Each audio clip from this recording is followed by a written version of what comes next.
सगळ्यांना नमस्कार. आज आपण या इथे जे जमलेलो आहोत ते गेल्या वर्षी म्हणजे 2023-24 या वर्षामध्ये विज्ञान संशोधनाकडे वळा ही जी व्याख्यानमाला आपण महाराष्ट्रभर घेतली आणि ज्याच्या अन्वये 184 भाषणं झाली, तर त्या विद्यार्थ्यांचे अनुभव काय आहेत ते ऐकण्यासाठी आपण जमलेलो आहोत. आपण हा उपक्रम 2002, 3, 4 ह्या 3 वर्षे आधी केलेला होता आणि त्यावेळेला BRCतले, TFR मधले, ICT मधले प्रोफेसर लोक, शास्त्रज्ञ यांच्या मदतीने केला होता. पण नंतर 6, 7 आणि 8 ह्या 3 वर्षी ICT मधल्या PhD करणाऱ्या विद्यार्थ्यांच्या मदतीने हा कार्यक्रम केला आणि जागतिक संस्थेतर्फे याला मदत मिळत होती. त्यातून आपण केला, पण आता आपण इतर अन्य ठिकाणून याच्यासाठी पैसे मिळवलेले आहेत. गेल्या वर्षी आपण 94 मुलांपर्यंत भाषणांपर्यंत पोहोचलो होतो. यंदाच्या वर्षी आपण 184 भाषणांपर्यंत पोहोचलो, म्हणजे 90नी वाढ झाली. ही वाढ आपल्याला आणखीन करायची आहे. महाराष्ट्रामध्ये मराठी विज्ञान परिषदेचे 61 ठिकाणी विभाग आहेत. आणखीन महाराष्ट्राबाहेर गोव्याला 2, निपाणीला 1, बडोद्याला 1 अशी 4 असे 65 ठिकाणी आहेत. तर आपण काय करतो की तुमच्यापैकी जे जे तुमच्या विषयामध्ये संशोधन म्हणजे काय, संशोधन करायला विषय कोणते आहेत, ते झाल्यावरती संशोधन केल्यामुळे पुढे तुम्हाला स्कोप काय आहे, नोकरी करता येते, कुठल्या लॅबोरेटरीमध्ये काम करता येतं, पगार तुम्हाला कसा मिळतो, त्याच्यामधून तुम्हाला मान सन्मान कसे मिळतात, या सगळ्या गोष्टी तुम्ही सांगणं अपेक्षित आहे.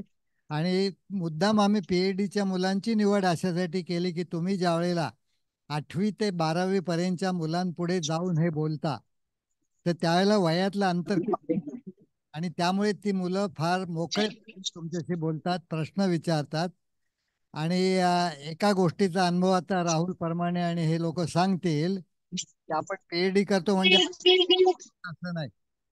त्यामुळे ती मुलं जे जे प्रश्न विचारतात त्याची सगळ्याची उत्तरं आपल्याला देता येतातच असं नाही.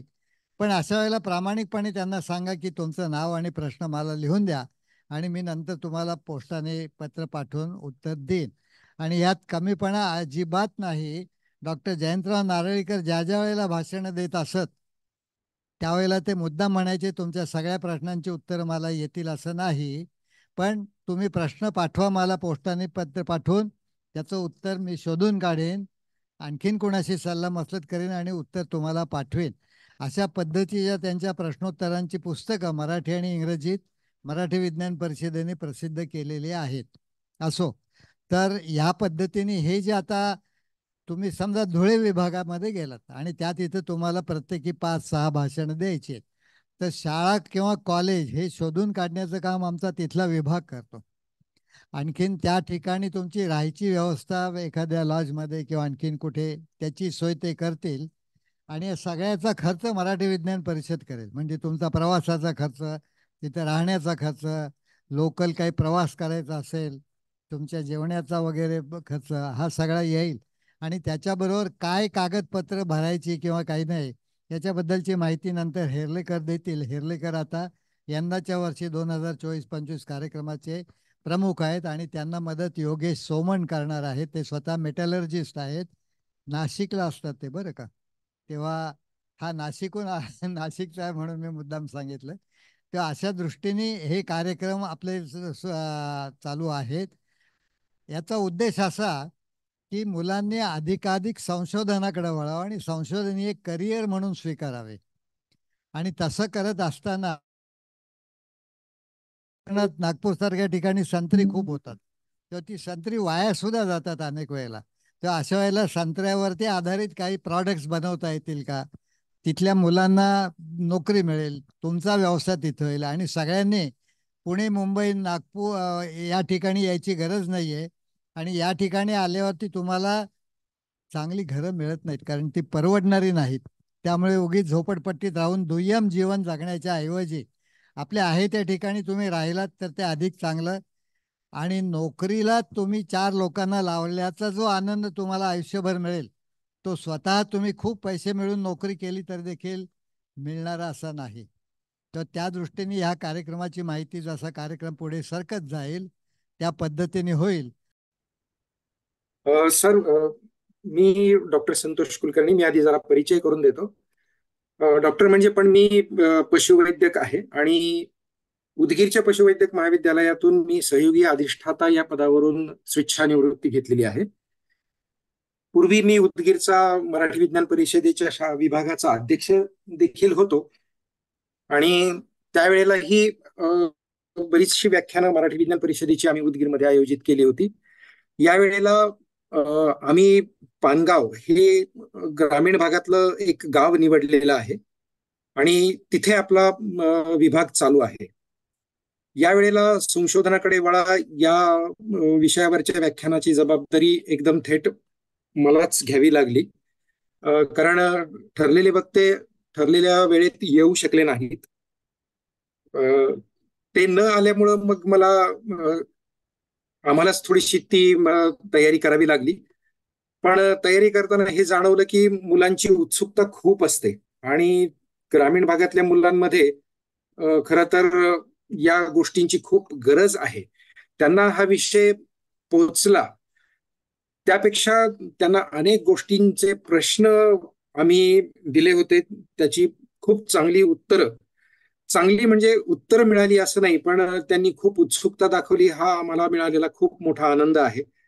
संशोधन म्हणजे काय, म्हणजे हेर्लेकर साहेबांनी मला त्याचं एक टेम्पलेट पण पाठवून दिलं होतं, की कारण मला हा विषय नेमका कसा मांडायचा आणि ग्रामीण भागातल्या शालेय विद्यार्थ्यांपुढे कसा मांडायचा याची मला आपली काय कल्पना आहे, आपल्या काय अपेक्षा आहेत याची एक पूर्व रेषा पाहिजे होती.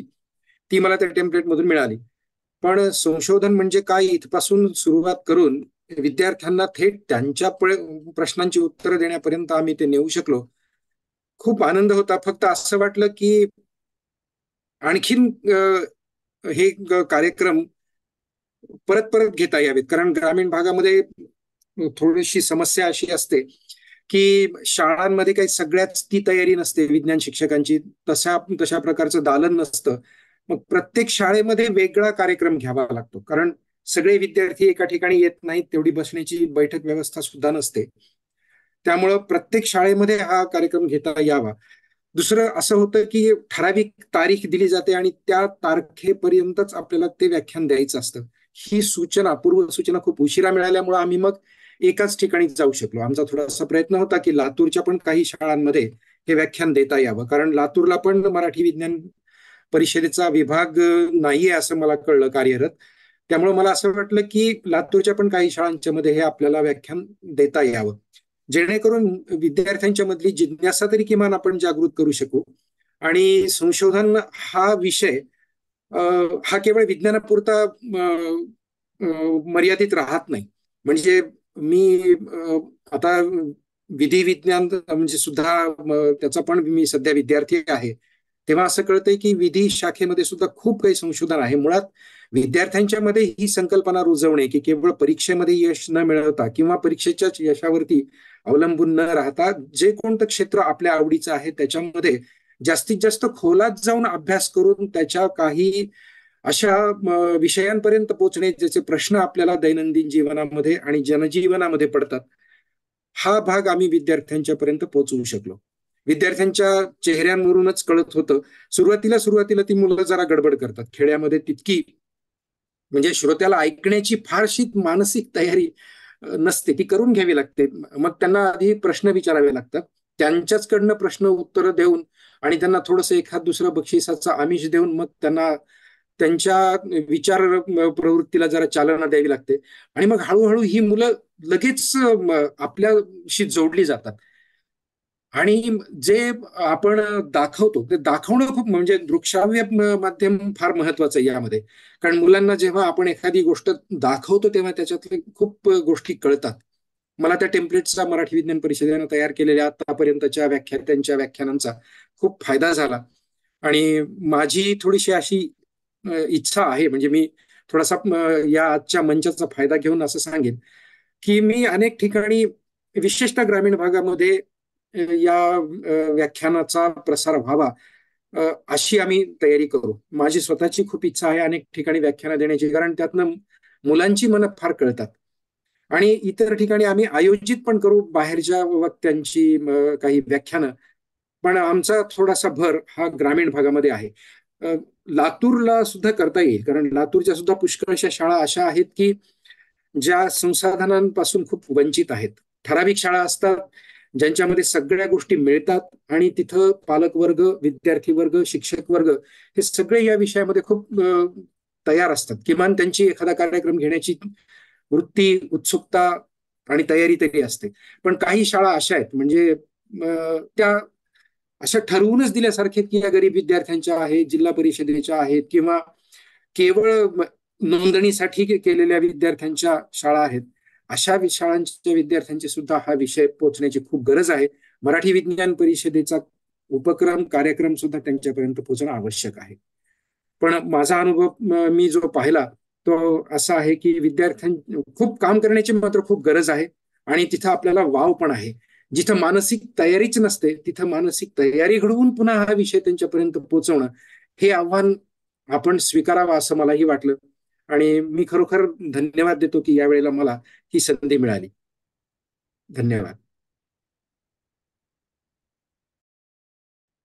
संतोष कुलकर्णी, आपण चांगलं मार्गदर्शन केलं आणि ग्रामीण भागामध्ये याची गरज आहे हे प्रकर्षाने सांगितलं. किंबहुना मराठी विज्ञान परिषदेचे निम्म्याच्या वरचे विभाग हे ग्रामीण भागामध्येच आहेत. लहान लहान गावामध्ये चाळीसगाव असेल, बार्शी असेल, त्यामुळे ग्रामीण भागापर्यंत आम्ही पोहोचतो. Yes, thank you sir. धन्यवाद सर. हा, नमस्कार. मी युगेन अतुल कुलकर्णी. मूळचा मी कोल्हापूरचा आहे. मी बीएससी मध्ये असताना, एमएससी मध्ये असताना कोल्हापूर विभागामध्ये शिवाजीराव पवार जे होते त्यांच्यासोबत थोडंफार काम केलंय. आणि मला वाटतं त्यावेळेला पहिल्यांदाच युवा विज्ञान प्रसारक असा एक कार्यक्रम सुरू होता. त्यामधून मी मुंबईला येऊन ते प्रशिक्षण घेतले. ते किट आहे माझ्याकडे अजून. आणि सध्या एक मी आता सांगलीमध्ये विलिंग्डन कॉलेजमध्ये शिकवतो, असिस्टंट प्रोफेसर म्हणून आहे. आणि शिवाजी विद्यापीठामध्ये माझी पीएचडी पण सुरू आहे. तर विद्यार्थ्यांना जे हा एक उपक्रम आहे त्याशिवाय जो प्रयोग दाखवून आपण त्यांना काही विज्ञानातून शिकवतो, सोपे सोपे प्रयोग. तर त्या किटचा माझा वापर मी अजून चालू आहे माझा आता सध्या इथं समर कॅम्प मध्ये लहान मुलांच्या एका संस्थेने आयोजित केला. तिथं पण मी हे प्रयोग दाखवले आवाजाशी संबंधित. तर मी गडिंग्लज विभागामध्ये ही 6 व्याख्यानं दिली. सभा संशोधनाकडे वळूया ही.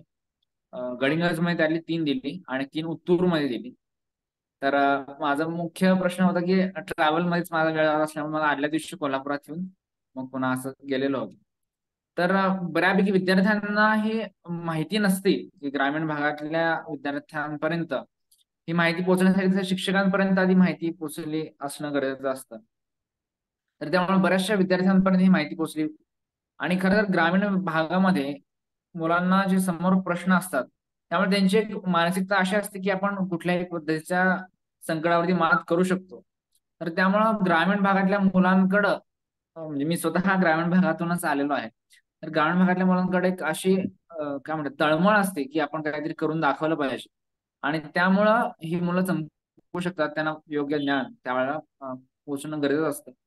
तर तसे काही विद्यार्थी असतात की त्यांचे स्वतःचे काही आयडियाज घेऊन आपल्याकडे येतात की हे आपल्याला काही करता येईल का असं.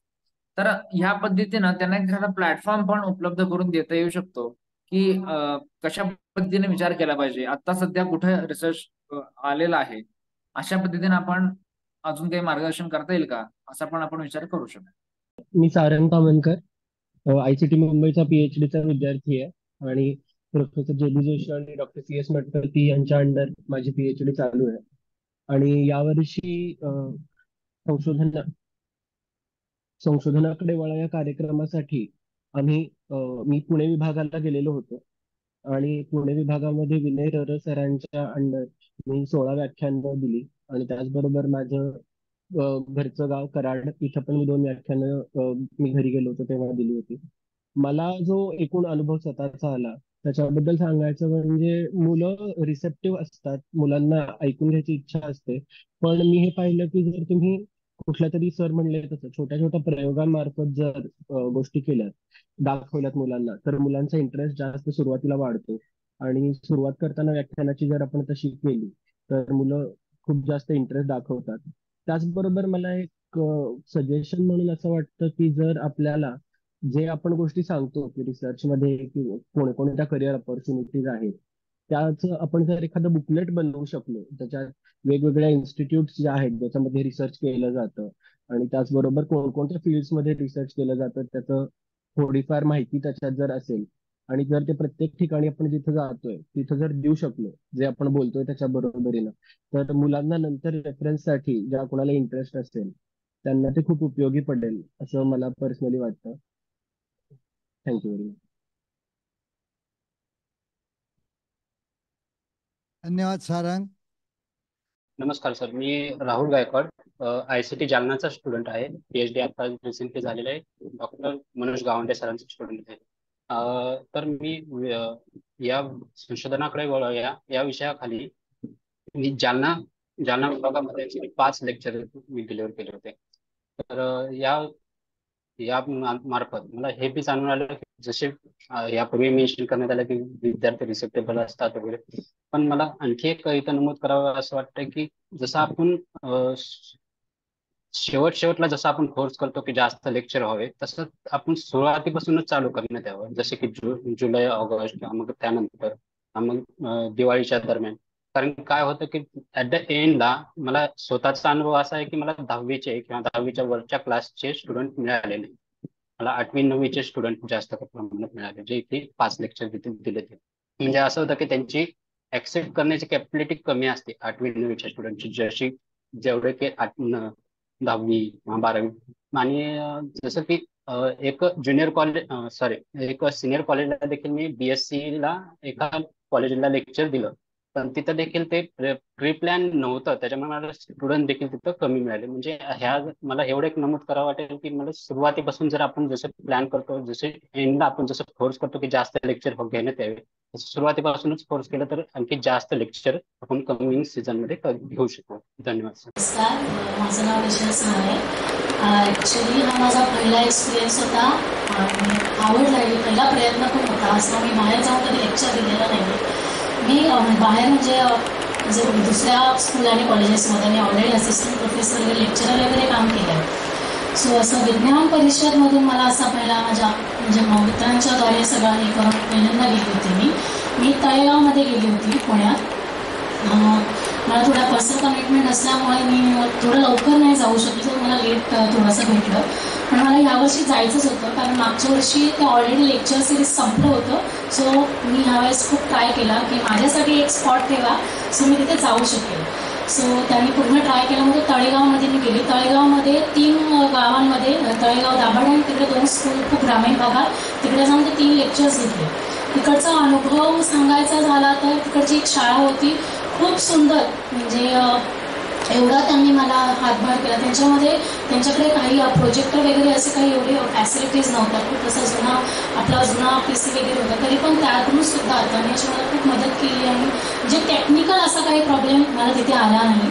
आणि मला ॲक्च्युली ज्या मुलांसाठी आपण हे करत होतो 11वी वगैरे 9वी 10वी, सो 10वीची मुलं नाही भेटली, पण 9वीची पण थोडा क्राऊड कमी भेटला. मग मला 7वी 8वी आणि 9वीची अर्धी बॅच, कारण त्या दिवशी ती बॅच ॲबसेंट होती आणि त्याच दिवशी त्यांचं काहीतरी सायन्स प्रोजेक्टसाठी एक नवीन गव्हर्नमेंटचा प्रोजेक्ट आला होता, सो त्यांना तिकडे सबमिट करायचा होता.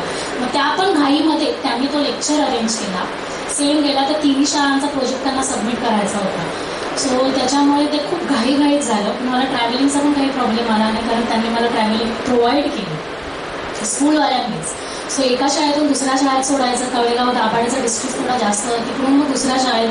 मग एकाच दिवशी अशा 3 शाळा मी केल्या आणि तिकडचा एक्सपिरियन्स असा छान सुंदर होता. आणि म्हणजे मुलांचे प्रश्न की पुढे मी काय करणार, कसं करणार, ह्याच्याच बाबतीत होता. आणि अजून एक सांगायचं झालं की त्यांना मला एक अनुभव असा आला की त्यांना आपण लेक्चर जेव्हा म्हणजे normally student as a student आपण जेव्हा लेक्चर ऐकतो तेव्हा खरंच कंटाळा येतो, पण जेव्हा आपण प्रॅक्टिकल असे व्हिडिओज वगैरे दाखवतो ते आपलं आकर्षित करतात, ते बघतात त्याच्यामध्ये काय नवीन आहे, काय असं कसं होतं. सो यापुढे असं म्हणजे मी एक व्हिडिओ टाकला होता याच्यामध्ये, म्हणजे एक एक्सपिरियन्स आल्याच्या नंतर. सो ऑन द वेमध्ये मी एक व्हिडिओ पटकन टाकून दिला होता, कारण तो ऑलरेडी माझ्याकडे होता. सो त्याच्यानंतर जे लेक्चर जरा चांगलं अजून म्हणजे बोलतात की ॲक्टिव्ह झालं, मुलं ॲक्टिव्ह झाली, प्रश्न विचारायला लागले. आणि मग त्याच्यानंतर जर इथे मुंबईला आल्याच्या नंतर मी वाशीला 2 लेक्चर्स घेतले, एक मराठी मीडियम आणि एक English medium, on the day of national science day. मग ते फक्त सायन्स रिलेटेडच त्यांना थोडं एक्सप्लेन केलं आणि रिसर्च रिलेटेड. सो त्यांचे पण असेच प्रश्न की पुढे कसं करायचं, सायन्समध्ये आपण काय करू शकतो. सो आता ते मंगलयान आणि चंद्रयानचं थोडं सक्सेसफुल झालं, मग त्याच्या रिलेटेड थोडे प्रश्न विचारले, पण मला जमलं तसं मी त्यांना उत्तरं दिली. सो आणि सांगितलं की तुम्हाला अजून पाहिजे असेल तर तुम्ही मला कॉन्टॅक्ट करा, तुम्ही मला पाठवा आणि मग तशी आम्ही तुम्हाला उत्तरं देऊ. मदत केली नाही, विभाग आहे सरस्वती विद्यापीठ आणि रामभाऊ एक करून स्कूल आहे तिथे बरोळेकर आहे.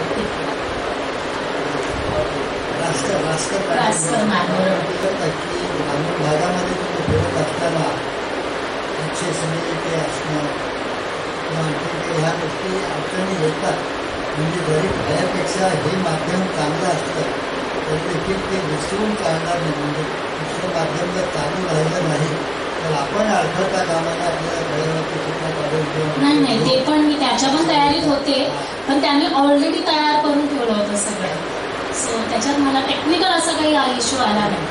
दुसरी गोष्ट अशी की समोर असलेल्या मुलांच्या भाषेमध्ये आपल्याला बोलता आलं.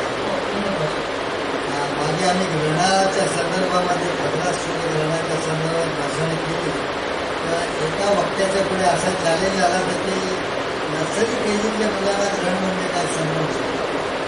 त्यामुळे आपल्याला तेही समजून सांगता आलं पाहिजे की मनाची तयारी आपण घराची ठेवलेली तसं घडेल असं नाही, पण घडलं तर आपण निराश होता कामा नये. नमस्कार, मी अनुप्रिता मटकर. मी रत्नागिरी विभागात लेक्चर्स दिले होते सर. गोपटे जोगळेकर कॉलेजला मी डॉक्टर सकपाळ सरांनी मला तिथे राहण्याची सोय केली होती. गर्ल्स हॉस्टेलमध्ये मी राहत होते. 2 दिवस लेक्चर्स दिले. त्यातला पहिला दिवस असा होता की मी गोपटे जोगळेकरमध्ये 3 लेक्चर्स दिले पहिल्या दिवशी. एक म्हणजे पहिल्या 11वीच्या मुलांना, तिथं 100 मुलं होती. 12वीची मुलं 120 मुलं आणि त्यानंतर BSCची सगळी मिळून 100 मुलं होती.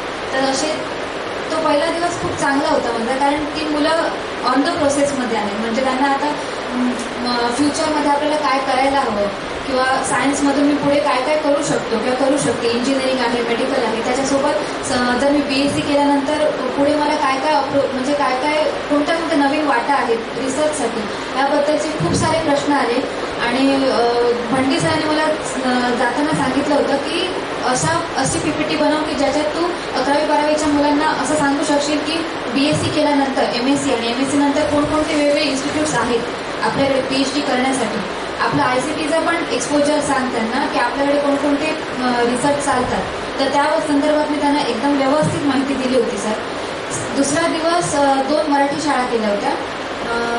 दोन्ही मराठी शाळांमध्ये मी व्यवस्थित लेक्चर्स दिले, पण ती मुलं ॲक्टिव्ह होती. काही मुलं खूप गडबड करत होती आणि त्यात त्यांच्याकडे हे ऑनलाईन आपण म्हणजे ते PPTs वगैरे दाखवतो तसं नव्हतं. ऑलरेडी सरांनी मला ते पण आमच्या सरांनी सांगितलं होतं की तू दोन्ही बाजूने तयारी करून जा. त्यामुळे दोन्ही बाजूने म्हणजे असंच फळ्यावर सांगण्याची मी तयारी करून गेले होते. तर त्यांना मी मस्त व्यवस्थित लेक्चर्स दिले आणि तिथल्या मॅम्सने तिथल्या ज्या मॅडम होते त्यांनी पण खूप मदत केली आणि खूप छान प्रतिसाद होता मुलांचा. त्यानंतर त्यांनी असे खूप प्रश्न विचारले की वेगवेगळ्या न्यूटन्स लॉबद्दल विचारला होता प्रश्न त्यांनी. त्यानंतर तू काय करते, म्हणजे तुझं काय रिसर्च आहे त्याबद्दल त्यांनी मला एक्सप्लेन करायला सांगितलं. तर खूप छान एक्सपिरियन्स होता माझा आणि खूप मजा आली सर. खरंच मी मराठी विज्ञान परिषदेचे खूप आभार मानते, कारण मी पण एक ग्रामीण विभागातलीच आहे. मी सिंधुदुर्गातली आहे सर, वेंगुर्ल्यातली. तर आम्हाला ही ICT बद्दल एवढं काही माहिती नव्हतं. पण मी 6वीला असताना सावंत सरांचा एक लेक्चर ऐकलं होतं, आमचे केमिस्ट्री डिपार्टमेंटचे सामंत सर. तर तेव्हापासून मला माहिती आहे. त्यांचा लेक्चर मी सह्याद्री वाहिनीवर पाहिला होता, कारण आमच्याकडे दररोज संध्याकाळी 7 वाजता बातम्या बघितल्याच जातात. त्यावेळेस पिन ड्रॉप सायलन्स असतो, कोणी बोलायचं नसतं मध्ये. तर त्यावेळेस मी तो लेक्चर बघून मला माहिती होतं की मराठी आपल्याकडे मुंबईला इन्स्टिट्यूट ऑफ केमिकल टेक्नॉलॉजी ही संस्था आहे आणि ती बघून मी इथे आलेली आहे. त्या 7वीपासून मला माहिती होतं या गोष्टीबद्दल. तर खरंच मी खूप आभार मानते की एक टीव्हीचं माध्यम होतं म्हणून आम्हाला कळालं. काही काही असतात की ज्यांना माहिती पण नसतं की टीव्ही लोक बघतात, पण आजकाल ही सह्याद्री वाहिनी कोणीच बघत नाही किंवा मराठीची ज्या आपण बातम्या बघतो संध्याकाळच्या तर कोणी असं नाही बघत. तर मला असं वाटतं की त्याबद्दल पण आपण मुलांना सांगितलं पाहिजे की वेगवेगळ्या प्रकारचे लेक्चर्स वेगळे अटेंड करा. आणि एकंदरीत अनुभव खूप चांगला होता सर. Thank you sir.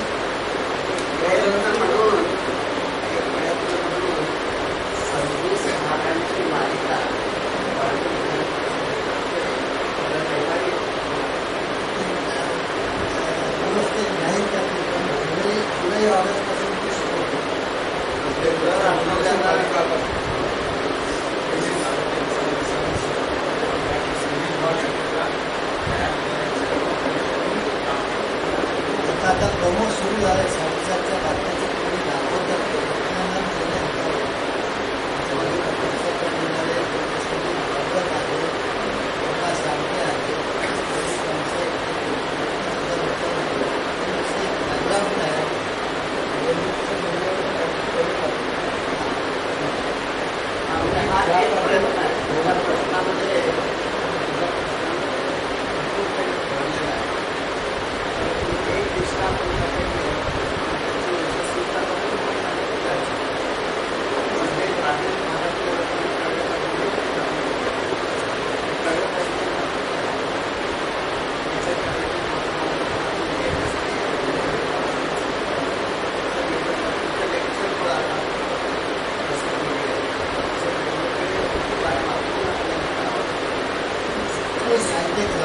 ग्रामीण भागाचा उल्लेख फार वेळा येतो. जिथे काही मुंबई पुणे तर होतच, तर ग्रामीण भागच होते. आणि गावणारी पेठे आणि ते पालन शोधता अँटोनी रिसिल वस्तू वगैरे जे दादरचे भाग आहेत ना, तिथे बैलगाडी तळ होता. लोक रेल्वेतून करून बैलगाडीत आपापल्या गाडी जायचे. त्यामुळे ती आता शहरच आहे. तुमच्या मुलांचं जे काही चालेल तुमच्या पुढे आहे ते सरांचं मसूल असेल, तुझं आणखी काही सिंधुदुर्गमध्ये असेल, ही शहरे कशी होती हे बघितलं पाहिजे. त्या ठिकाणी संशोधनातून उद्योग निर्माण करता आले, अनेक शैक्षणिक संस्था झाले. हे स्वप्न माझं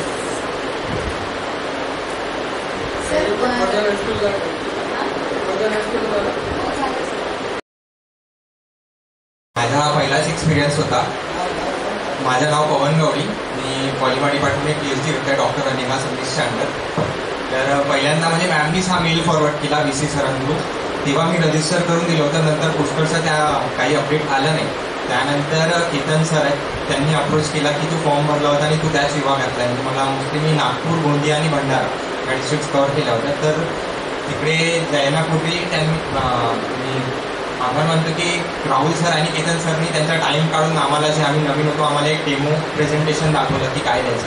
आणि वरून केतन सरांनी आधीच आम्हाला इन्फॉर्मेशन दिली की कुठे कुठे तुम्हाला PPT वगैरे अवेलेबल नसेल, त्यासाठी तुम्ही प्रिपेअर्ड राहा. आणि लिटरली हे असं झालं. मला हार्डली 1 किंवा 2 जागीच प्रेझेंटेशनची सुविधा उपलब्ध झाली. आणि मोस्टली माझा असा कुठे एक्सपिरियन्स नव्हता की मी असं कोणाला लेक्चर वगैरे दिलं. आम्ही आमच्या गाईडसमोर किंवा कुठे पेपर प्रेझेंटेशन याचाच अनुभव असतो. तर अक्षरशः शाळेची मुलं असो किंवा 11वी-12वी ज्युनियर कॉलेजचे असो, त्यांच्यासमोर काय द्यावं म्हणून एक मोस्टली PPT वरून यांनी आयडिया तर दिला होता. बट माझे प्रत्येक लेक्चर टू लेक्चर स्टार्टिंगपासून लास्टपर्यंत मी स्वतः माझ्यामध्ये जे मॉडिफिकेशन करता आलं ते केलं. आणि तो अनुभव मला खूप आवडलेला स्वतःसाठी पण, की कुठे 7वी-8वीचे मुलं होते. लिटरली आम्ही पण त्या वयामध्ये कधी कोणी सांगायला आलं तर तेवढे लक्ष नव्हतं देत. तर त्यांचा कसा का आपण जे सांगत आहोत विज्ञान काय, रिसर्च काय, त्यांना त्या टायमाला काही नसतं, बेसिक मॅथ सायन्सच असतं. तर त्यांना जस्ट एक असं एक्झाम्पल जे मला तिथे सुचलं की तुम्ही असे बसल्यात, काउंटिंग शिकल्या 1, 2, 3, 4. तुमच्यामधून मी 2-3 म्हणेल की ते मुलं काउंट करा. तर तुम्ही 1, 2, 3, 4 मोजायला लागला. जस्ट तुम्ही त्यानंतर मल्टिप्लिकेशन वगैरे शिकल्या, तुम्ही रोज आणि कॉलम्स काउंट करून लवकर त्याचं उत्तर देऊ शकाल. असंच जर तुम्ही क्युरियस राहाल तुमच्याबद्दल, म्हणजे जसे काही छोटे एक्झाम्पल आपल्या सायन्सचे देतात की पानं काउंट हिरवे असतात, किंवा जे काही तुमच्या डे टू डे लाईफमध्ये मी त्यांना जे एक्झाम्पल देऊ शकतो त्यामुळे वगैरे असं मी माझे प्रत्येक लेक्चर मध्ये काही ना काही मॉडिफिकेशन होत झाला आणि त्यांचे जे प्रश्न येत होते सातवी आठवीतले मुलं पण काही काही विचार लागले. एक मुलगा स्वतःहून म्हटलं की सर म्हणे मला प्राण्यांबद्दल खूप मला वेटरनरी डॉक्टर व्हायचं आहे सांगू. तर मला तर माहिती नाही कसं थ्रू जाऊ शकतो तर काय करायचं. तर त्याला मी जे मला माहिती आहे जे एंट्रन्स एक्झाम हे ते आतापासून कोणत्या विषयावर तू जास्त लक्ष दिलं पाहिजे असं सांगू शकतो. लास्ट जे माझं लेक्चर होतं त्यामध्ये एका मुलीने विचारलं की म्हणजे जसं त्यांना मी एक्झाम्पल दिलं होतं याच्यामुळे जसे JB जोशी सरांच्या PPT-मध्ये होतं आणि माशेलकर सरांबद्दल होतं आणि खूप सारे आपले जे आधीचे सायंटिस्ट आहेत जागी बाबा वगैरे त्यावरून ते म्हटले की मला पण अशी इच्छा आहे इस्रो वगैरेमध्ये जायची तर आम्ही जाऊ शकतो का. तिला सांगितली पॉसिबल आहे. असं नाही की काही स्पेसिफिक असतं तुला ग्रॅज्युएशन करावं लागेल कोणत्यामध्ये इंटरेस्ट आहे. असे फारसे एक्झाम्पल देता आले. म्हणून जसं तुम्ही म्हटले की एक्सपिरियन्स म्हणून लास्टच्या शाळेमध्ये ते लिटरली मला त्यांच्या केमिकल लॅबमध्ये घेऊन गेले त्यांचे सर. ते म्हटले की आमचं असं आहे हे एक्सपेरिमेंट्स आम्ही कंडक्ट करतो तुम्ही यामध्ये काही डेव्हलपमेंट सांगू शकाल का असं. आणि खूप सारे जे पण जिथे पण गेलो त्यांनी आमचा नंबर किंवा हे घेतला की आता तर नाही कारण की मोस्टली जे एका सरांनी ऑनलाईन पण ते सांगितलं की 12वी आणि जे 10वीचे होते मोस्टली ज्या टायमाला मी गेलो त्यांचे प्रॅक्टिकल आणि बोर्ड एक्झाम्सचा टाईम तर ते नव्हते अवेलेबल. तर ते म्हणजे ह्या मुलांना तुम्ही आता तर गाईड करून जाता पण जेव्हा ॲक्च्युअली यांच्या ॲडमिशनचा टायमिंग एंट्रन्स येईल तेव्हा आम्हाला तुमचा गायडन्स लागेल. तर तेव्हा मी त्यांना आपला नंबर वगैरे देऊन आलो. तर हा जो एक्सपिरियन्स होता तो खूप चांगला होता. त्याच्यामुळे मराठी विज्ञान परिषद आणि ICT यांचं नाव आहे.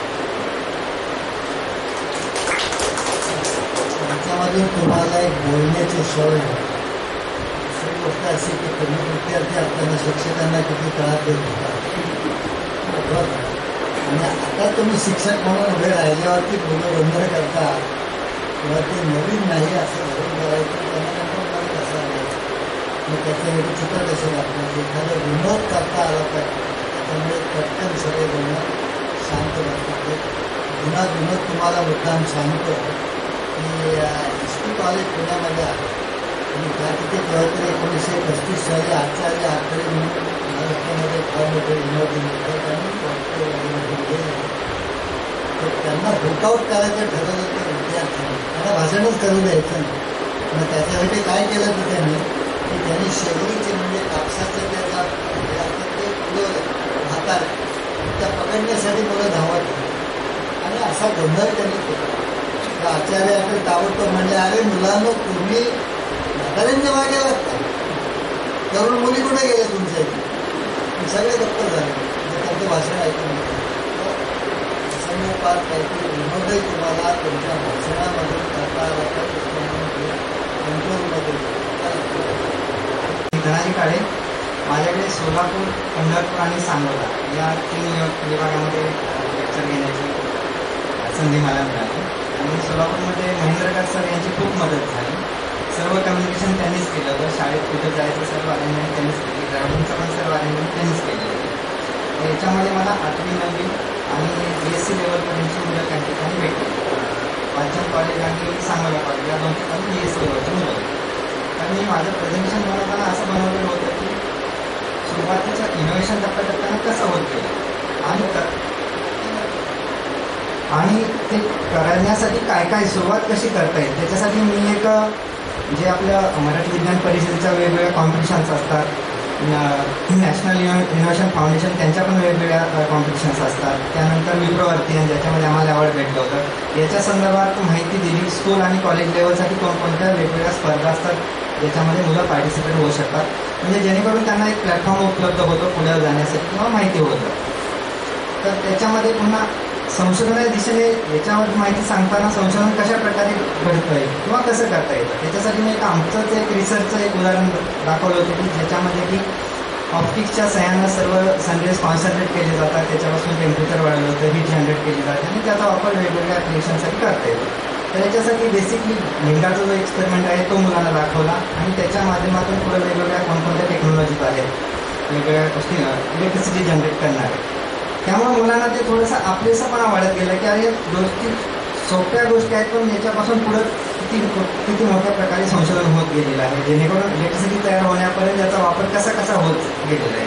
त्यामुळे मुलांना संशोधन म्हणजे काय हे खूप मोठं आहे असं वाटतच राहिलं नाही आणि दुसरं की सरांचं जे रिसर्च आहे जसं की बायोमास फूड स्टो आहे, बायोचार मेकिंगचं जे आहे, बायोलिसिसचं, या गोष्टी ग्रामीण भागाशी निगडीत आहे. त्यामुळे त्यांना वाटतं की संशोधनामध्ये खूप वर्ल्ड क्लास लॅबमध्ये जाऊनच करावं असं काही नाही. आपल्या ग्रामीण भागाचे प्रॉब्लेम आपण आयडेंटिफाय करून जर त्याच्यावरती जर आपण सोल्युशन काढण्याचा प्रयत्न केला तरी सुद्धा आपल्याला बरंच काही करता येऊ शकतं. फक्त मी सांगितलं की हे फक्त जे सुरुवात आहे याच्यामध्ये भरपूर स्कोप आहे. हे म्हणजेच पूर्ण संशोधन झालेलं आहे असं नाही, याच्यामध्ये कुठं स्कोप आहे, काय काय करता येऊ शकतं याच्याबद्दल पण माहिती दिली की जसं की त्याचं परफॉर्मन्स वाढवता येऊ शकतो किंवा त्याची कॉस्ट कमी करता येईल. हे एक प्रकारचं संशोधनच आहे अशी माहिती मुलांना माझ्या माध्यमातून दिली. त्याच्यामध्ये प्रॉब्लेम आम्हाला असा आला की जसं की यांनी सांगितलं की प्रोजेक्टरवरती प्रेझेंटेशन चालू होतं आणि अचानक मध्येच प्रोजेक्टर बंद झाला. आता अशा वेळेस आपण थांबणं तर शक्य नाही, थांबणं तर सर्व गोंधळ होतो. त्यामुळे माझ्या मोबाईलमध्ये प्रेझेंटेशन होतंच, याचंच एक्सप्लेनेशन करत करत 5-10 मिनिटं पुढे कॅरी केलं. त्यामुळं अशी पण तयारी आपल्याकडे असणं गरजेचं आहे की अचानक अशा अडचणी येऊ शकतात. त्यामुळं आपण पण त्याच्या वेळेस तयार राहणं गरजेचं आहे. त्याच्यामधून मला आले अनुभव असे की जेव्हा मी मुलांना कॉम्पिटिशन संदर्भात माहिती देत होतो की याच्यातून पुढे कसं संशोधन घडत जातं, त्यामध्ये बऱ्याचशा मुलांनी त्या कॉम्पिटिशन वेगवेगळे आहेत त्यांची काय माहिती आहे त्याबद्दल त्यांनी माहिती विचारली, सर्वांना ती माहिती दिली. आणि अडचण तर मला कुठली आलेली नाही आहे, त्यामुळे त्याच्याबद्दल काही नाही. फक्त याच्यातून एक अजून मला असं सजेस्ट करायचं की फक्त आपण आपले जे प्रतिनिधी आहेत त्यांनी रिकमेंड केलेल्याच शाळा न घेता अजून आता आतापर्यंत जे माझे फ्रेंड्स सर्कल वेगवेगळे टीचिंग क्षेत्रात आहेत त्यांना माहीत झालं की असं असं आम्ही करतोय. कारण त्यांनी पण रिकमेंड केले की आमच्या पण भागातून अशा प्रकारचे लेक्चर्स घेतले तर अजून मुलांना आमचा फायदा होईल. जसं की बारामतीचं विद्याप्रतिष्ठानचं कॉलेज आहे, फलटणचं एक सायन्स कॉलेज आहे, त्या ठिकाणी असे वेगवेगळ्या ठिकाणी घेता आले तर ते मला सांगावं असं वाटतं. धन्यवाद सर. पण कुठल्याही शाळा कॉलेजमध्ये जायला असं काही ठरवलेलं नाही. आम्ही ते त्या ठिकाणचे जे आपले लोक आहेत महिंद्र सांगितले किंवा शेवाळे सांगितले त्या लोकांना तुम्ही जर सजेस्ट केलं तर त्या शाळा कॉलेज सुद्धा आपल्याला भेटू शकते. त्या अडचण नाही.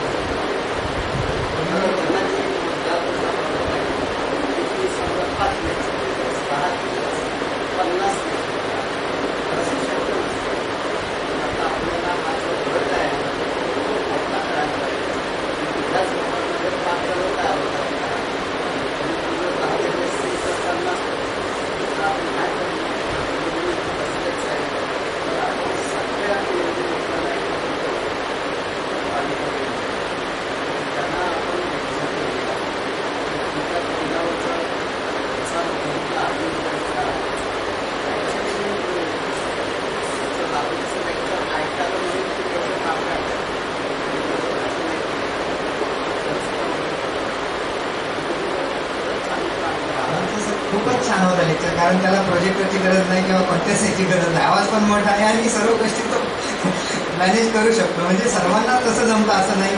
सर्वांची हळूहळू डेअरिंग पण वाढत जाते आणि मुलांमध्ये कॉन्फिडंटली किंवा फ्लुएंटली कसं बोलावं याचा पण एक आम्हाला चांगल्या प्रकारे याच्यातून गेन मिळतो.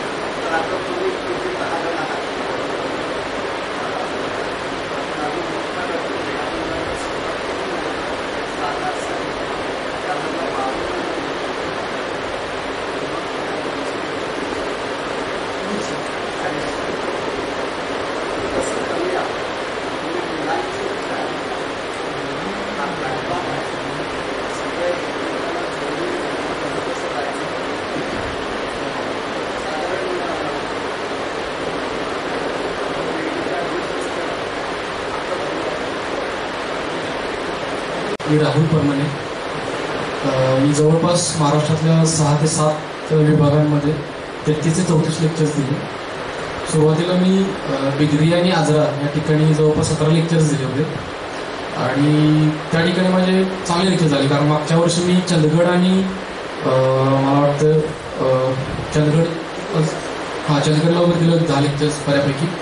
आणि कोल्हापूरचा तरी तो जरी ग्रामीण भाग म्हणलं, चंदगड किंवा गडिंग्लज आजरा हा ग्रामीण भाग जरी असला तरी तो शैक्षणिकदृष्ट्या आणि म्हणजे ऐतिहासिकदृष्ट्या प्रगल्भ आहे. तिकडं रणजित देसाईंसारखे लेखक, वि. स. खांडेकरसारखे लेखक तिकडे होऊन गेले.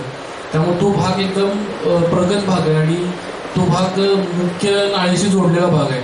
आणि त्यामुळं त्या भागात मला बऱ्याच अडचणी आल्या नाहीत. काही ठिकाणी मी लेक्चर दिले, त्या ठिकाणी खरंच उत्तम मुलं होती आणि तिथं बऱ्या प्रमाणात चांगले लेक्चर्स झाले. त्या ठिकाणचे जे काही किरण प्रधान आहेत प्रोफेसर किंवा डॉक्टर सुधीर कुलकर्णी आहेत बिद्रीचे, त्यांनी उत्तम सहकार्य केलं. त्यांची अशी इच्छा होती की अजून काही ठिकाणी आम्हाला लेक्चर्स अरेंज करायचे होते, पण आपण 17 लेक्चर्स त्या ठिकाणी केले. जवळपास 6 दिवस झाले तिकडं. त्यानंतर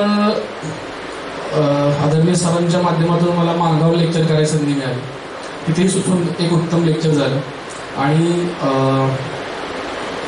त्याच वेळेला मी त्याच्या आधी मी काही दिवस विज्ञान आश्रम पाबळला होतो आणि तिथं दीक्षित सरांच्या माध्यमातून मला आनंदवन प्रयोगवन हे पुस्तक मला वाचायला मिळालं. त्यांनी मला, मी पुस्तक वाचत असल्यामुळे त्यांनी मला काही पुस्तक वाचायला दिले.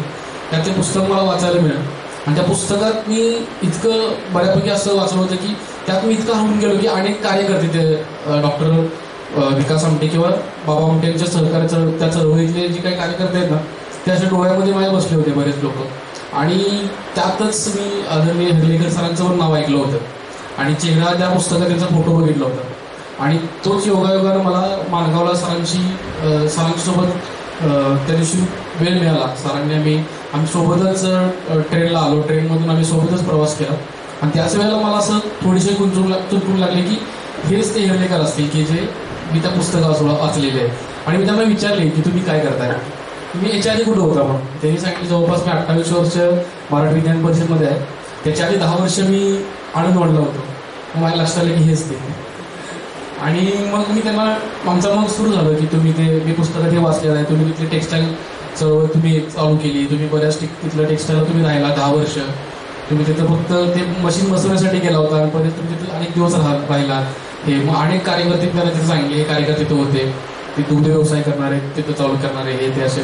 आणि मग मी त्यांना माझी इच्छा व्यक्त करून दिली की सर मी कोल्हापूरच्या ज्या भागात गेलो होतो त्या भागात बऱ्यापैकी तो प्रगत भाग होता आणि मला असं एकदम ग्रामीण भागात जायचं की जिथं अजून आपण बऱ्यापैकी सायन्स किंवा हे रिसर्च पोहोचलेला नसेल अशा ठिकाणी. मग मी सरांना व्यक्त केली मला हेमलकसा आनंदवन या भागात जायचं आहे. मग त्यांनी म्हणले मग आपण तिकडं लेक्चर्स ठेवू, तिकडं पण बऱ्यापैकी गेलेलं नाहीये, मग आपण तिकडं ठेवू. मग त्यांनी वडोरा, समुद्रपूर, वणी या भागात माझे काही लेक्चर्स ठेवले आणि मग आनंदवनला जातोयच तर मी त्यांना म्हणले मला हेमलकशाला जायचं आहे. आणि मग मी हेमलकशालाही गेलो. तिथे सुरुवातीला मी हेमलकशाला गेलो असताना तिथं गेलो आणि मी सांगितलं की मी ICD मधून आलोय आणि मला हे कळलं की ICD ऑलरेडी तिथं पोहोचलेलं आहे. त्यांनी मला माझी डॉक्टर प्रकाश आमटेंची माझी भेट करून दिली. त्याची मी जवळपास 10 ते 15 मिनिटं बोललो. आयुष्यात माझ्या ऑलरेडी एक पद्मभूषण होते, पद्म पुरस्कार, त्यानंतर त्यांच्याशी दुसऱ्या एका पद्म स्त्री असणाऱ्यांची माझी भेट झाली. त्यांच्याशी बोललो तर त्यांनी मला विचारलं जयश्राज कसे आहेत, अनिरुद्ध कसे आहेत. म्हटलं सर ते उत्तमच आहेत असं. मग त्यांच्याशी ओळख झाली, त्यांच्याशी बोललो. त्यांनी सांगितलं आम्ही मराठी विज्ञान परिषद आणि ICDC बरेच वर्ष काम करतोय, आमचं बऱ्याच वर्ष त्यांच्यासोबत आमचं काम सुरू आहे. मग त्यांनी विचारलं तू कसं का आलाय. सर म्हणलं असं मी लेक्चर देण्यासाठी आलो. अरे म्हणले आपली शाळा, आपल्या शाळेत पण नाही. मग त्यांच्या शाळेचं प्लॅनिंग नव्हतं, फक्त मी ते बघण्यासाठी एक दिवस गेलो, एक्स्ट्रा दिवस गेलो होतो. पण त्यांच्याही शाळेत मला लेक्चर दिलं आणि योगायोगाचा दिवस म्हणजे खरंच माझ्या आईवडिलांनी काहीतरी पुण्य केलं असेल. त्या दिवशी बाबा आमटेंची पुण्यतिथी होती आणि त्या दिवशी मला या विषयावरती, संशोधनाकडे या विषयावरती व्याख्यान देण्याची मला तिथं संधी मिळाली. आणि त्या ठिकाणी माझ्या हस्ते बाबांच्या प्रतिमेचं पूजन झालं. माझ्या हस्ते तिथं बऱ्याच गोष्टी हार अर्पण केला आणि मग मी लेक्चर दिलं. तर तिथं मला लक्षात आलं की एकदम ग्रामीण भागातून म्हणजे जंगलातून येणारे लोक आहेत, जंगलात राहणाऱ्या लोकांची मुलं तिथे शाळेत त्या म्हणजे फ्रीमध्ये शिक्षण घेत आहेत. त्या मुलांना म्हणजे आपण बघू शकतो की एकदम कुपोषित मुलं मी माझ्या आयुष्यात पहिल्यांदा बघितली. अशी मुलं तिथे शिकत आहेत. आपण त्यांचा उत्साह एवढा होता की त्यांना शिकण्याचा एवढा आनंद होता, त्यांना इतकं शिकायचं होतं की काही मुलं मला प्रश्न विचारते सर आम्ही ग्रामीण भागातून येतो, आमची शेती आहे आणि मग आम्ही फर्टिलायझर वापरतो, ऑर्गॅनिक फर्टिलायझर वापरतो बऱ्यापैकी, त्यात आम्हाला काय करता येईल का, आम्हाला फर्टिलायझरच्या ह्याच्यात काय करता येईल का, आम्हाला शेतीमध्ये काही बदल करता येईल का, मग मी असं काही शिकू शकतो का, ह्याच्यामध्ये मला कसं शिकता येईल. तर अशा प्रकारे त्यांचे अनेक प्रश्न होते. आणि मग मी त्यांना काही महाराष्ट्र ॲग्रिकल्चर युनिव्हर्सिटींची नावं सांगितली, देशातल्या काही ॲग्रिकल्चर युनिव्हर्सिटीची नावं सांगितली, जिथं तुम्ही करू शकता. एक विद्यार्थी होता की तो त्याचे वडील, त्याचे आजोबा वैद्य होते, तिचे आजोबा वैद्य होते. तिचं असं होतं की सर मला हे जे काही माझे आजोबा शिकलेले आहेत वैद्य, त्यातून मला ते मला लोकांसमोर एक वैज्ञानाच्या माध्यमातून आणायचं आहे. मग त्यासाठी मी काय करू शकतो. त्याला म्हणलं की मग ICT मध्ये सारख्या संस्थेमध्ये तू फार्मास्युटिकलच्या ठिकाणी तू तुझं एज्युकेशन घेऊ शकतो. B.Pharm, M.Pharm, PhD पर्यंत जाऊ शकतो. त्या माध्यमातून तू तुझं जे आजोबांचं जे काही वैद्य व्यवसाय आहे तो तिथं पुढे घेऊन जाऊ शकतोस. तर अशा प्रकारे त्यांचे असे काही प्रश्न होते, त्यांना उत्तर दिले. वरोड्यामध्ये आलो, आनंदवनमध्ये फिरलो. आनंदवनमध्ये सुद्धा बऱ्यापैकी तिथं आपलं काम आहे. तिथं अनेकदा आपले लेक्चर झालेले आहेत आनंदवनमध्ये. आनंदवनचं तिथं सुद्धा खूप मोठ्या प्रमाणावरती विकास आमट्यांनी काम केलेलं आहे. त्यांच्याशी भेट झाली, त्यांनी सुद्धा बरेच ICT बद्दल सांगितलं. सर अशा प्रकारे मला त्या भागात काम करता आलं. वणीला गेलो, तिथं आपले MS खाडे सर आहेत, त्यांनी खूप सहकार्य केलं. त्यांनी म्हणजे सर म्हणले बाहेर कशा राहतो, आमच्याच घरी राहा. त्यांनी माझी 2 दिवस घरी राहण्याची सोय केली. परत मी समुद्रपूरला आलो, तिथं रेवतकर म्हणून आहेत, राहुल पवार आहेत, त्यांनी सुद्धा खूप सहकार्य केलं. त्यांनी लेक्चर ठेवले. महत्त्वाचं म्हणजे त्यांनी माझं लेक्चर ऐकल्यानंतर मला म्हणले की तुम्ही आता BSc आणि आमच्या सायन्स ज्युनियरला लेक्चर दिले, तुम्ही एक काम करा, आमच्या MScला लेक्चर द्या. आमची जी MScची मुलं आहेत ते कोविडच्या बॅचमधून आलेले आहेत, त्यांना थोडं तुम्ही मार्गदर्शन करा, त्यांना तुम्ही रिसर्चबद्दल बोला. आणि माझं असं झालं होतं की मी 10वी नंतर बायो कधीच केला नाही. 10वी नंतर माझं फिजिक्स, केमिस्ट्री आणि इंजिनिअरिंगच आहे. बायो आणि ती मुलं मायक्रोबायोलॉजी होती बऱ्यापैकी. मग तुम्ही त्यांना मार्गदर्शन करा. मी त्यांना काय करणार मार्गदर्शन, तर म्हणजे तुम्ही रिसर्चबद्दल मार्गदर्शन करा. रिसर्च प्रोसिजर काय असते, ICT मध्ये रिसर्च कसा केला जातो, रिसर्च पेपर कसा लिहिला जातो, काय केलं पाहिजे, या विषयावर त्यांनी मला त्या प्रिन्सिपलने एक्स्ट्रा मार्गदर्शन करायला सांगितलं. त्यांनी एक्स्ट्रा लेक्चर दिलं. या प्रवासामध्ये बऱ्यापैकी मला असं जाणवलं की ग्रामीण भागामध्ये IIT, JEE, नीटचे कोचिंग करणारे क्लासेस अशा ठिकाणी गेलेले की ज्या ठिकाणी ज्युनियर कॉलेज पण नाही आहे. त्या शाळेतने जाऊन त्यांनी तिथं आमच्या अकॅडमीला या असं सांगण्यापर्यंत लोक पोचलेले आहेत. आणि ते लोकांच्या मनामध्ये बसलेलं आहे. म्हणजे मुलाला IIT मध्ये का जायचं, तर त्याला IIT मधून पॅकेज घेऊन बाहेर जॉब मिळतो किंवा मोठा पॅकेज मिळतो. पण IIT मध्ये करून त्याला रिसर्च सायंटिस्ट होता येतं किंवा त्याला शास्त्रज्ञ होता येतं हे मुलांपर्यंत माहीत नव्हतं. की मुलांना IIT माहीत आहे, मुलांना नीट माहीत आहे, मुलांना सगळं माहीत आहे, पण सायंटिस्ट होता येतं माहीत नाही. त्यांना IIT मधून BTech करून जॉब घेता येतं हे मात्र त्यांना खूप चांगलं माहीत आहे. मग ते थोडंसं मुलांचा मुलांचा माइंडसेट आपल्याला चेंज करता येतो का, या अनुषंगाने मी प्रयत्न केले की तुम्ही अशा मार्गाने सुद्धा BSc किंवा MSc करून किंवा BTech MTech करून अशा मार्गाने सुद्धा तुम्ही रिसर्चकडे जाऊ शकता. तुम्हाला फक्त IIT जाण्याची गरज नाही. या अकॅडमीनं लाख 2 लाख रुपये पैसे घालून तुम्हाला शिकण्याची गरज नाही. तुम्ही फक्त तुमचं बेसिक चांगलं केला की तुम्ही आयुष्यभर जाऊ शकता. म्हणजे तुम्ही 11वी 12वी जर का व्यवस्थित केली, सायन्सचं बेसिक तुम्ही चांगलं केलं, तुम्ही कोणत्याही रिसर्चच्या थराला तुम्ही जाऊ शकता. अशा प्रकारचं मला थोडं त्यांचा माइंडसेट चेंज करावा लागला. आणि मग त्या अनुषंगाने मी काय प्रयत्न केले, कारण मी डिप्लोमाला असताना माझ्या आयुष्यात आम्हीच्या गॅदरिंगला राजन गवस म्हणून एक लेखक आहेत जे राष्ट्रीय पुरस्कार विजेते लेखक आहेत कोल्हापूरचे. तर त्यांचा जोगवा हा पिक्चर त्यावेळेला गाजला होता आणि ते गेस्ट म्हणून आले होते. आणि त्यांचं वाक्य मला अजून आठवत आहे की ते असे म्हणले होते की आजकालच्या पालकांना आपला मुलगा हे ATM मशीन बनवायचं आहे. म्हणजे त्यांचं असं म्हणत की आपल्या पालकांना फक्त मुलाला शिकवायचं आहे, त्याला जॉब लावायचा आहे, त्याच्याकडून पैसे मिळवून त्याला आपण आरामात राहायचं आहे. हे पालकांची एक प्रकारची वृत्ती आजकाल झालेली आहे आणि ती वृत्ती आपल्याला चेंज करावी लागेल असं त्यांचं म्हणणं होतं. आणि काहीतरी शिकण्यासाठी शिक्षण घेणं हे न होता काय जॉब मिळण्यासाठी शिक्षण घेणं ह्याकडे कल वाढतोय. आणि हे कुठंतरी मी प्रत्येक ठिकाणी सांगत गेलो की तर तिथल्या काही लोकांचं असं म्हणणं होतं, शिक्षकांचं, की तुम्ही परत या, आपण मुलांच्या पालकांनाही बोलवू. मुलांच्या पालकांना खरं मार्गदर्शन करण्याचं गरज आहे की रिसर्च करून मुलांना शास्त्रज्ञ बनवता येतं, मुलांना चांगलं बनवता येतं, मुलांना उत्तम शिक्षक किंवा काहीतरी करता येतं हे सांगू शकतो आपण पालकांना. मुलांना प्रगल्भ बनवता येतं, फक्त परीक्षार्थी न बनवता हे फक्त आपल्याला सांगायला पाहिजे. असं पण त्यांचं काही मत होतं शिक्षकांचं. आपण पालक मिटिंगच्या वेळेला किंवा पालकांना गॅदरिंग करू तुमच्या लेक्चरला असं पण त्याचं मत होतं. कारण शिक्षणाकडे न जाता जॉबसाठी शिक्षण असं प्रकारचं सुरू आहे. तर हे कुठंतरी आपण ह्या माध्यमातून तेही बदलू शकतो असं मला वाटलं.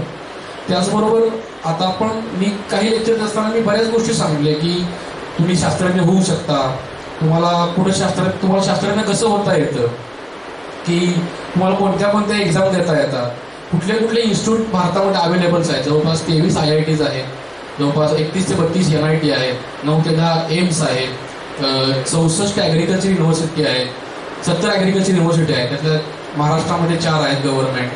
अशा अनेक गोष्टी सांगितल्या मी. आयसर आहेत जवळपास 7. मग यानंतर गेट सारखे एक्झाम असतात. तुम्ही बीटेक नंतर तुम्ही MTech करू शकता, PhD करू शकता, तुम्ही JRE टॉपर सारखे एक्झाम करून बाहेर जाऊन MS किंवा PhD करू शकता. तर अशा काही गोष्टी मी त्यांना सांगितल्या. तर ह्या गोष्टी त्यांना म्हणजे पडत होत्या की त्यांना वाटत होतं की आपण ह्या मार्गातून जाऊ शकतो. 11-12च्या ह्या आपल्या अकॅडमीच्या जाळ्यात आपल्याला अडकण्यापेक्षा आपण असाही प्रवास करू शकतो, आपण असंही जाऊन एक मोठा सायंटिस्ट होऊ शकतो. आणि मी त्यांना उदाहरण दिलं की मी सुद्धा एक डिप्लोमा शुगर टेक्नॉलॉजी शिकून आज PhD केमिकल ICT सारख्या ठिकाणाहून करत आहे. सो माझा हा आलेख असा आहे की तुम्ही कुठल्याही ग्रामीण भागातून डिप्लोमा डिग्री करून तुम्ही अशा प्रकारे सायंटिस्ट वगैरे होऊ शकता. तर हे सुद्धा मी मुलांना पटवून दिलं.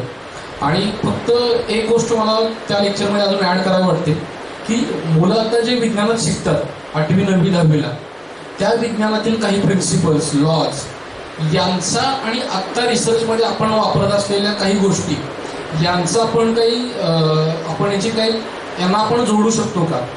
आणि मग मुलांना आपण मी बायोमासमध्ये रिसर्च करत असताना मी एखादी रिॲक्शन करत असताना ती रिॲक्शन आणि आता मुलं शिकत असणाऱ्या एखाद्या गोष्टीचं काही आपण त्याला जोड देऊ शकतो का, जेणेकरून मुलांना त्या शिकत असणाऱ्या गोष्टीच आपण भविष्यात करणार आहोत किंवा त्याच गोष्टी आपण ॲडव्हान्समध्ये करणार आहोत हे मुलांना आपण समजावून देऊ शकतो का. हा फक्त एक अभ्यास आपण करून गेलं पाहिजे हे मला जाणवलं. आणि तो नक्की मी नेक्स्ट इयरला ट्राय करेन. आणि आपण सर्वांनी त्यामध्ये असं करावं असं मला वाटतं की ते मुलं आता 8वीमध्ये विज्ञानाचे पुस्तक आपण स्वतः वाचून आपण शिकलोय, पण आता जवळपास 10 ते 15 वर्ष झाले. तर ते आपण काय असं करता येईल का, त्यांना आपण ते काही तसं जोड देऊ शकू का, या अनुषंगानं आपण PPT तयारी करता येईल का हे मला बघावं लागेल. या निमित्तानं मला बऱ्याच महाराष्ट्राच्या दोन्ही कोपऱ्यामध्ये जाता आलं आणि अनेक पद्मश्रीसोबत मला संपर्क साधता आला. मला माझ्या व्याख्यानामध्ये माझ्या ह्याच्यामध्ये मला विकास करता आला. याबद्दल मी मराठी विज्ञान परिषद ICTचे मनापासून धन्यवाद मानतो. धन्यवाद. शेवटी काय की शास्त्रज्ञ बनण्यासाठी तुम्हाला दिलेले ज्या 5 फॅकल्टीज आहेत, नाक, कान वगैरे ह्या व्यवस्थित वापरता आल्या पाहिजे. एक उदाहरण देतो मी. विश्वेश्वरय्यांचं नाव तुम्ही ऐकलं असाल. ते लहान वयामध्ये असताना सुरुवातीला रात्री ट्रेनने कुठेतरी जात होते आणि झोपले आणि मध्यरात्री एकदम ते घसकून उठले आणि त्यांनी चेन घेतल्यावरती तो गाड झाला त्याला काय झालं काय नाही. ते म्हणजे की मला एकच वेळी होतो त्यांनी की ऐकण्याची माझी फॅकल्टी चालू होती आणि वेगळा काहीतरी आवाज रुळामधून येताना मला त्यामुळे ते पुढे जाऊन 2 किलोमीटर अंतरावरती तपासून आणि त्याप्रमाणे ते लोक रिपोर्ट केले पण गेले आणि त्यांना आढळून आलं की रोड तुटलेले. फार मोठा ॲक्सिडेंट त्यांनी त्याच्यामध्ये बोलला. किंवा ह्या ज्या आपल्या 5 फॅकल्टीज आहेत ह्या वापरणं हे विज्ञान असं काही नाही. आता आपण पुढच्या वर्षीच्या कार्यक्रमाच्या संदर्भामध्ये निर्लेकरांचं हे ऐकू आणि नंतर मग जोशी सर, पंडित सर आणि वैद्यकुमार यांच्याकडे आपण एकच मिनिट सर. मगाशी देशपांडे सरांनी सांगितल्याप्रमाणे समुद्रपूरच्या एका क्लासमध्ये 8वी 9वीचा वर्ग होता आणि मुलं खूप वांड होते, खूप दंगा करत होते. मग मी मुलांना एक प्रश्न विचारला की तुम्हाला माणसामध्ये आणि प्राण्यामध्ये एक फरक काय जाणवतो. तर मुलांनी सांगितलं की माणसाला बुद्धिमत्ता असते, प्राण्यांना बुद्धिमत्ता असते, पण तशी माणसं एवढी नसते. मग परत विचारलं अजून काय जाणवतं. म्हणलं ते मुलं सांगायला लागले की प्राण्यांना सांगितलं समजत नाही आणि मुलांना माणसांना सांगितलं की समजते एखादी गोष्ट. मग आता म्हणलं मी सांगतो तुम्हाला मगाचपासून शांत बसा शांत बसा. तुम्हाला जरी समजत असेल तर तुम्ही माणसं असाल, नसाल तर मग तुम्ही प्राणी आहे असं म्हटल्यानंतर मग परत सगळी मुलं शांत बसली. आणि मग त्यांचे प्राचार्य पण म्हणले की असं काहीतरी मुलांना मला सांगायला पाहिजे तर मुलं शांत बसतील आमची.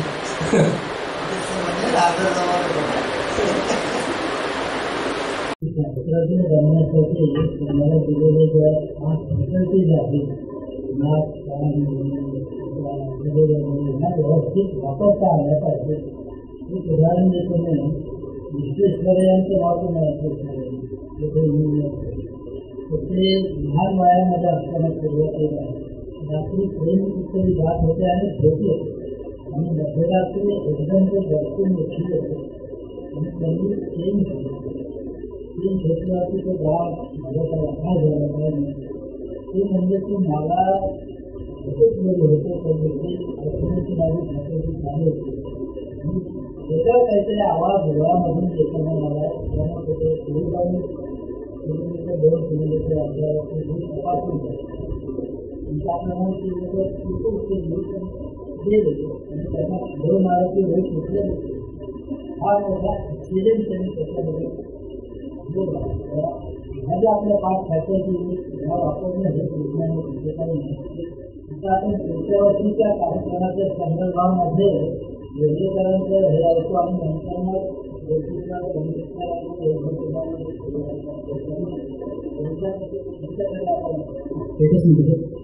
मगाशी मिस्टर देशपांडे सरांनी सांगितल्याप्रमाणे समुद्रपूरच्या एका क्लासमध्ये 8वी-9वीचा वर्ग होता आणि मुलं खूप लहान होते खूप चांगल्या करायचे मग मला मी मुलांना एक प्रश्न विचारला की तुम्हाला माणसामध्ये आणि प्राण्यामध्ये फरक काय जाणवतो ते मुलांनी सांगितलं की माणसाला बुद्धिमत्ता असते प्राण्यांना बुद्धिमत्ता असते पण तशी माणसाएवढी नसते मग परत विचारलं अजून काय जाणवतं म्हणजे ते मुलं सांगायला लागले की प्राण्यांना सांगितलं समजत नाही आणि मुलाला माणसाला सांगितलं की समजते एखादी गोष्ट मग आता म्हणलं मी सांगतो तुम्हाला मगापासून शांत बसा तुम्हाला जरी समजत असेल तर तुम्ही माणसं असतात नसाल तर तुम्ही प्राणी आहे असं म्हणायचं मग परत सगळी मुलं शांत बसते त्यामुळे त्याचे प्राध्याने पण म्हणले की असं काहीतरी मला आम्हाला सांगायला पाहिजे म्हणून शांत बसतो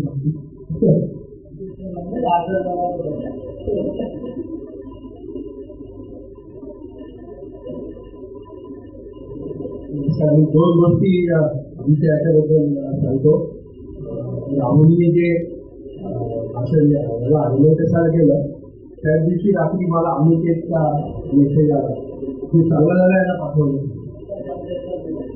काय सांगता याचं भाषण तिथे झालं त्यामुळे आता त्या मुलाला या पद्धतीचं एक्सपोजर मिळालं खूप चांगलं आहे आणि आता ती शाळा 75 सालापासून आहे त्यामुळे आता मुलं ती पुढे शिकतायत तुम्हाला एक 15 मुलं तरी डॉक्टर झाले त्या शाळेतून शिकून एक त्यांच्यातला तिथे डेअरीलाच आहे जिथे पुण्यामध्ये आहे तिथे ठिकठिकाणी उभारून आहे काही वकीलही झाले त्याला तिथे कायद्याच्या व्यासपीठावरही भांडायला लागतं त्याच्यावरती जो काही आणले असते काही वकीलही आहे आणि बरेच त्यांच्यामध्ये पूर्वी जागरूकता नव्हती आदिवासी समाजाची आता झाली 12वी B.Ed होऊन शिक्षक झालेली हा जो बदल झाला तो आता ही सुरुवात आहे असं मला अजूनही त्याला भरपूर केतन देसाई यांनी गेल्यावरती कोऑर्डिनेशन केलं एवढं नाही शिकला तर त्यांनी पाठवलेल्या त्यामुळे 2 गोष्टी सांगितल्या त्याच्यामधलं मुलं एक 40-45 मिनिटाच्यावर बसून राहायचे सुरू आपल्याला ॲक्शन देताना 45 मिनिटाची मर्यादा सांभाळायला पाहिजे असं सजेशन करतात दुसरी गोष्ट धनाजींनी वैयक्तिकरित्या बोलताना सांगितली की केतनने लिहिली आहे की एका दुसरा प्रयोग करून दाखवा की मुलाला कोणी व्हिडिओ दाखवा तर त्याला परत ती मीडियाची सोय पाहिजे तर मीडियाची सोय असेल तिकडे तुम्ही व्हिडिओ दाखवा ती नसेल तर त्याला स्वतःचा प्रयोग करून दाखवा प्रत्येक विद्यार्थ्यांनी स्वतः सिलेक्ट करावा त्याला थोडंसं जे काही साहित्य असेल ते तेवढं तुम्ही कॅरी करा म्हणजे त्याच्यातली उत्सुकता वाढवण्याकरता म्हणून याच्याकरता राहुल म्हणाला तसं जे शालेय अभ्यासक्रमातले त्यांचे टॉपिक्स आहेत त्याच्यामधला प्रयोग घेऊन तुम्ही करू शकता मी असे त्याच्याची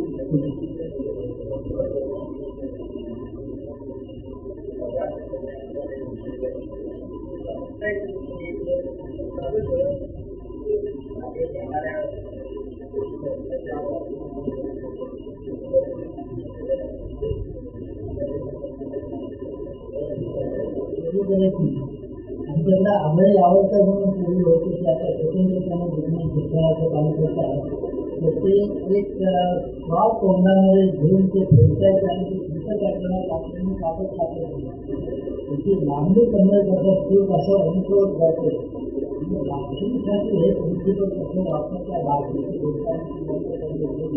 ते दाखवतात ते साधे साधे तुम्हाला त्याच्यानंतर त्यांनी सांगितलं की मगाशी सारंग कामलकरनी म्हटलं राहुल गायकवाड छोटंसं बुकलेट करावं वेगवेगळ्या ज्या संस्था आहेत त्याची माहिती देणार किंवा एक ट्रान्सलेशन, तर ती सगळ्या विद्यार्थ्यांच्या मार्फत करता येईल किंवा याची जर पीडीएफ केली आणि त्या कोऑर्डिनेटर जे असतील त्यांच्याकडे दिली तरी सुद्धा होऊ शकतो. म्हणजे तिसरा हे आहे की सजेशन घेतले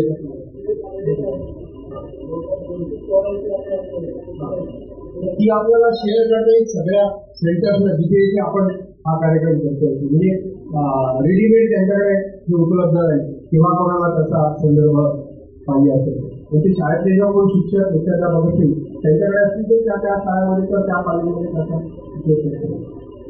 हे दोन गोष्टी सांगायला मला.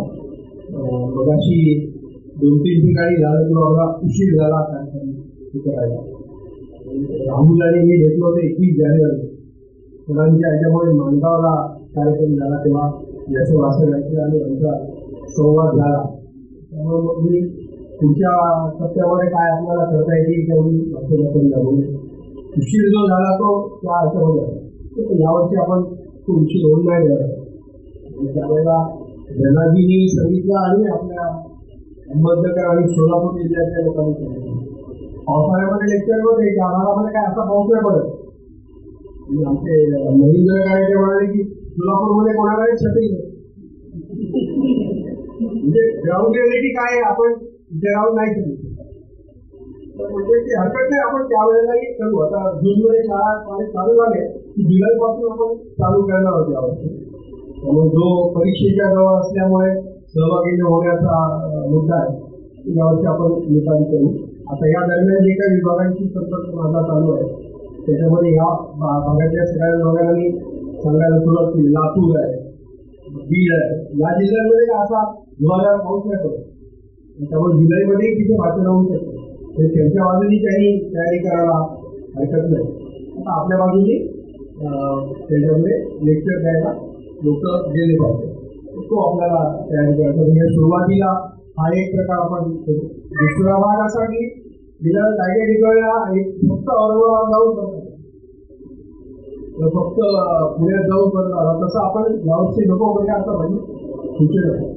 म्हणून जिथे जिथे आपले विभाग आहेत किंवा त्याच्या बाजूचे जी जवळची गाव आहे तिकडे आपल्याला करता येऊ शकतो. म्हणजे आता जसं धनाजी सांगितलं की त्यांची ओळख आहे म्हणजे बारामतीमध्ये आपल्याला लेक्चर घ्यायला हरकत नाही. तिथलं राजकारण आपण नको होतो परंतु हा कार्यक्रम तिथे जवळ जाणाऱ्या वक्त्यांनी तो भाग कव्हर करायला हरकत नाही आपल्याला. त्यामुळे ह्या हिशोबाने मी असं एक हे केलं आहे. 25 जरी विद्यार्थी आपल्याला मिळाले तरी सुद्धा आपण हा पुढे नेऊ शकतो असा माझा हे आहे. आपले हे आणखी हो हो म्हणजे एक 2 किंवा 3 विभागातली जवळजवळचे ग्रुप केले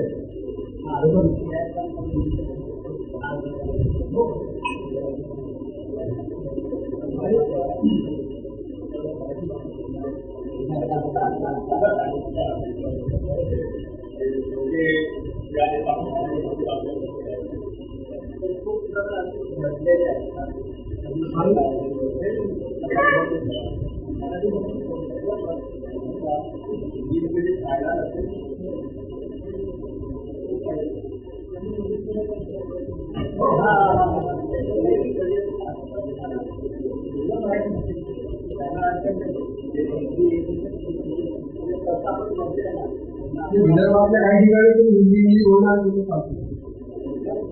भंडारा गोंदिया या साईडला अशा पद्धतीचे चालू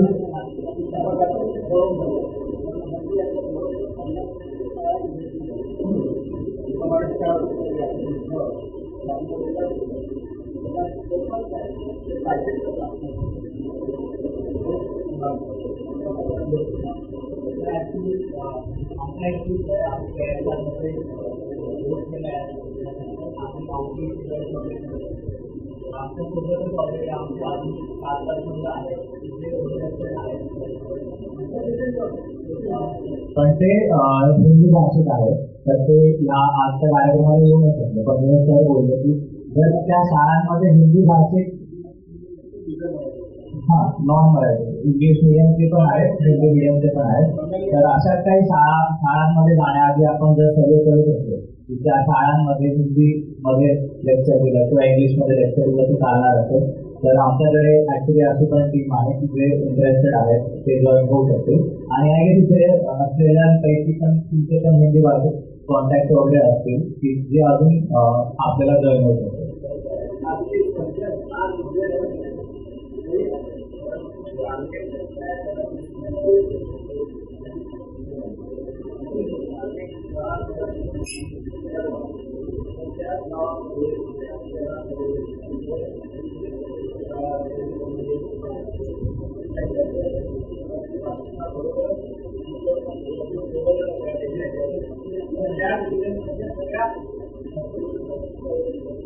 आपण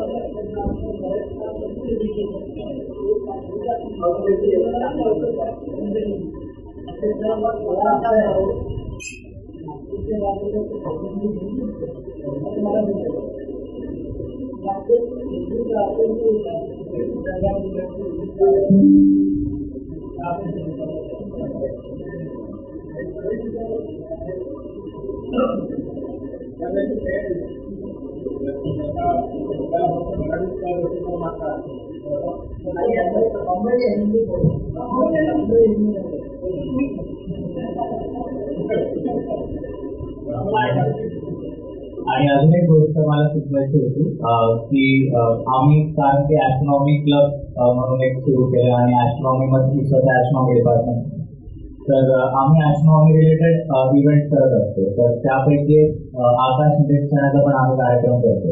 तर आता मुंबईत तर तिथे तुम्ही काय एवढं क्लिअर वगैरे दिसत नाही, तर आम्ही बदलापूर वगैरे किंवा पालघर साईडला वगैरे टेलिस्कोप वगैरे सेटअप करतो. आमच्याकडे स्वतःचा टेलिस्कोप आहे आणि KSRमध्ये कॉलेजचा पण एक टेलिस्कोप आहे.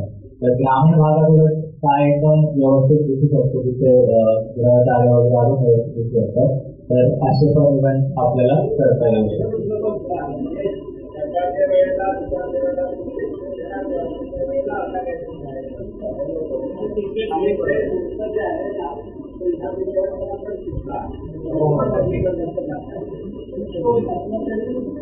हो, विदाऊट टेलिस्कोप पण आपण बऱ्याच गोष्टी करू शकतो. आपण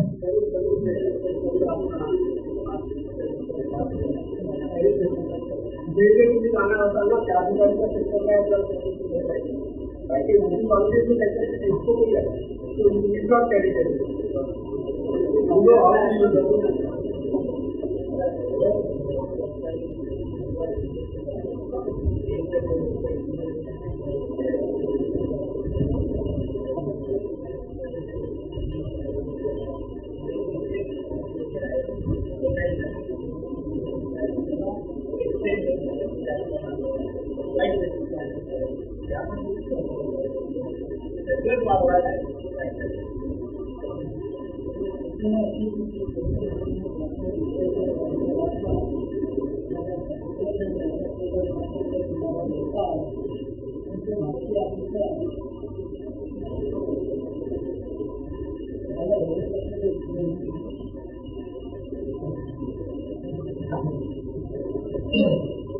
नेताजी म्हटलं त्याप्रमाणे जवळजवळचे 2-2-3-3 विभाग असा मी ग्रुप केला.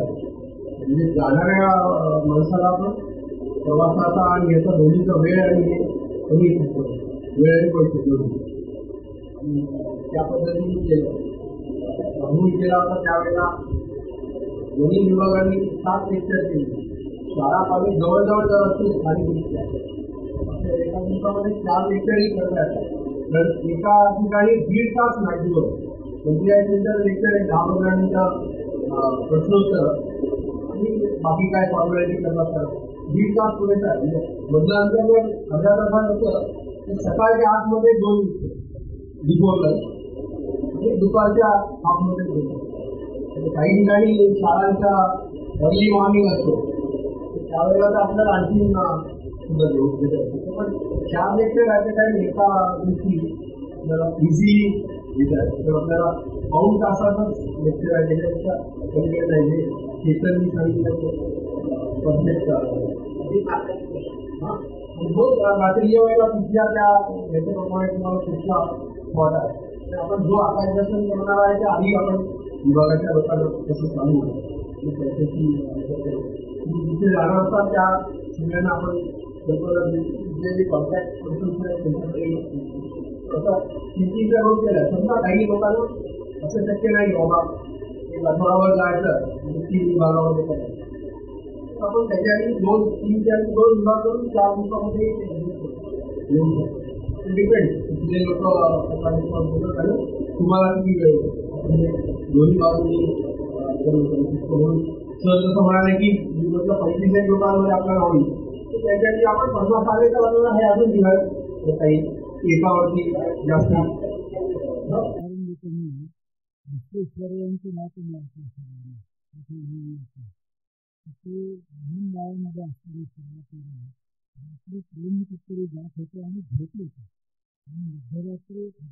दचकून उठले आणि त्यांनी चेन खेचल्यावरती तो गार्ड धावत आला. काय झालं काय नाही ते म्हणले की मला झोपेत जरी होतो तर देखील ऐकण्याची माझी फॅकल्टी चालू होती आणि वेगळा काहीतरी आवाज रुळामधून येताना मला जाणवत होतं. पुढे जाऊन 1 किलोमीटर 2 किलोमीटर अंतरावरती रूळ तपासून या.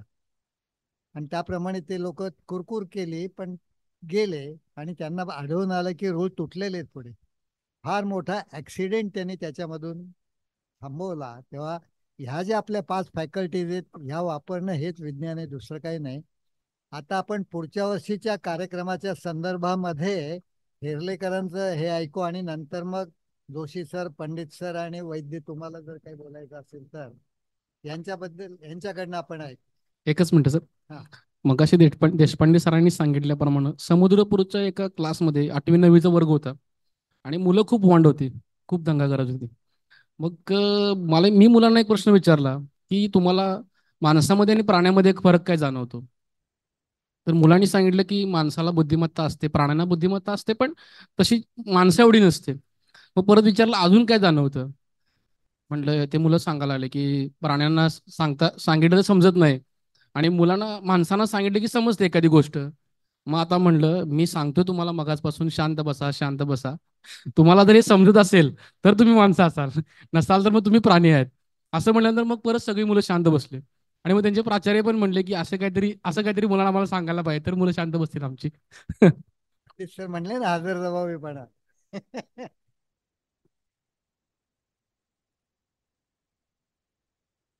नमस्कार. मी 2 गोष्टी आधीच्या याच्याबद्दल सांगतो.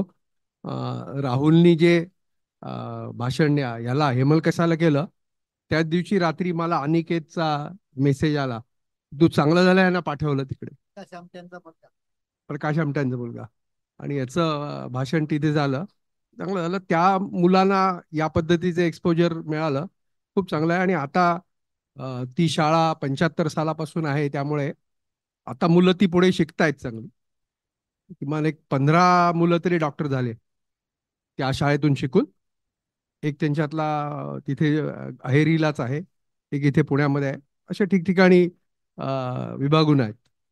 आणि मग काही वकीलही झाले, पण त्यांना तिथे कायद्याच्या व्यासपीठावरही भांडायला लागतं बऱ्यापैकी.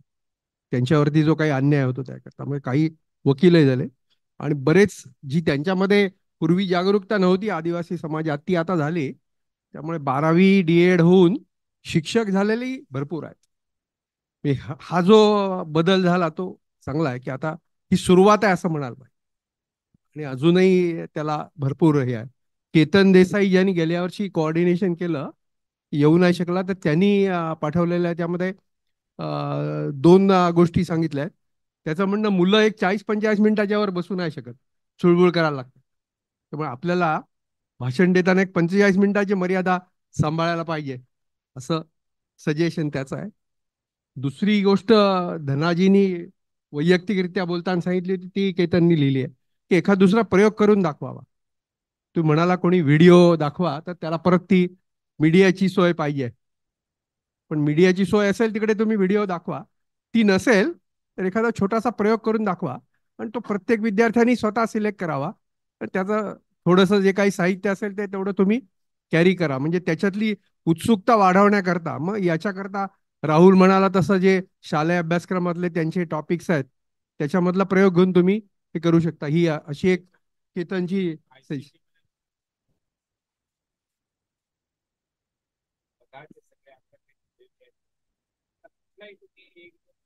साधं सरळ बागेत राहणाऱ्या गोष्टी असतात ज्या वापरून आपण करू शकतो.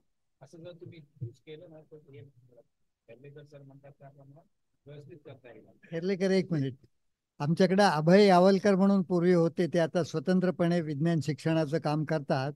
तर ते एक स्ट्रॉ तोंडामध्ये घेऊन ते फुंकायचे आणि ते फुंकत असताना कात्रीने कापत कापत जायचे. जशी लांबी कमी होईल तसा सूर कसा उंच होत जातो. आणि बासरीसाठी हे प्रिन्सिपल कसं वापरतात, बासरीची भोकं आणि ती बंद करणं उघडणं हे दाखवतात. इतके साधे साधे प्रयोग तुम्हाला करून दाखवता येतात. त्याच्यानंतर त्यांनी जे सांगितलंय ते मगाशी सारंग तामणकरनी म्हटलं, राहुल गायकवाडही म्हणाला ऑनलाईनच्या ह्याच्यामध्ये की छोटंसं बुकलेट करावं, त्या वेगवेगळ्या ज्या संस्था आहेत त्याची एक माहिती देणार किंवा एक पॅम्पलेट तरी, तर ते सगळ्या विद्यार्थ्यांच्या मार्फत हे करता येईल. किंवा याची पाहिजे असेल तर PDF केली आणि त्या कोऑर्डिनेटर जे असतील त्यांच्याकडे दिली तरी सुद्धा होऊ शकतं. म्हणजे ही तिसरा हे आहे की सजेशन बुकलेट असावं. हा हा हा तर ती आपल्याला शेअर करता येईल सगळ्या सेंटर्सना जिथे जिथे आपण हा कार्यक्रम करतोय ते. म्हणजे रेडीमेड त्यांच्याकडे हे उपलब्ध राहील किंवा कोणाला त्याचा संदर्भ पाहिजे असेल तर. आणि ते शाळेतले जो कोण शिक्षक मुख्याध्यापक असतील त्यांच्याकडे असली तर त्या त्या शाळेमध्ये किंवा त्या कॉलेजमध्ये त्याचा उपयोग करता येईल. हे दोन गोष्टी सांगायच्या आहेत तुम्हाला.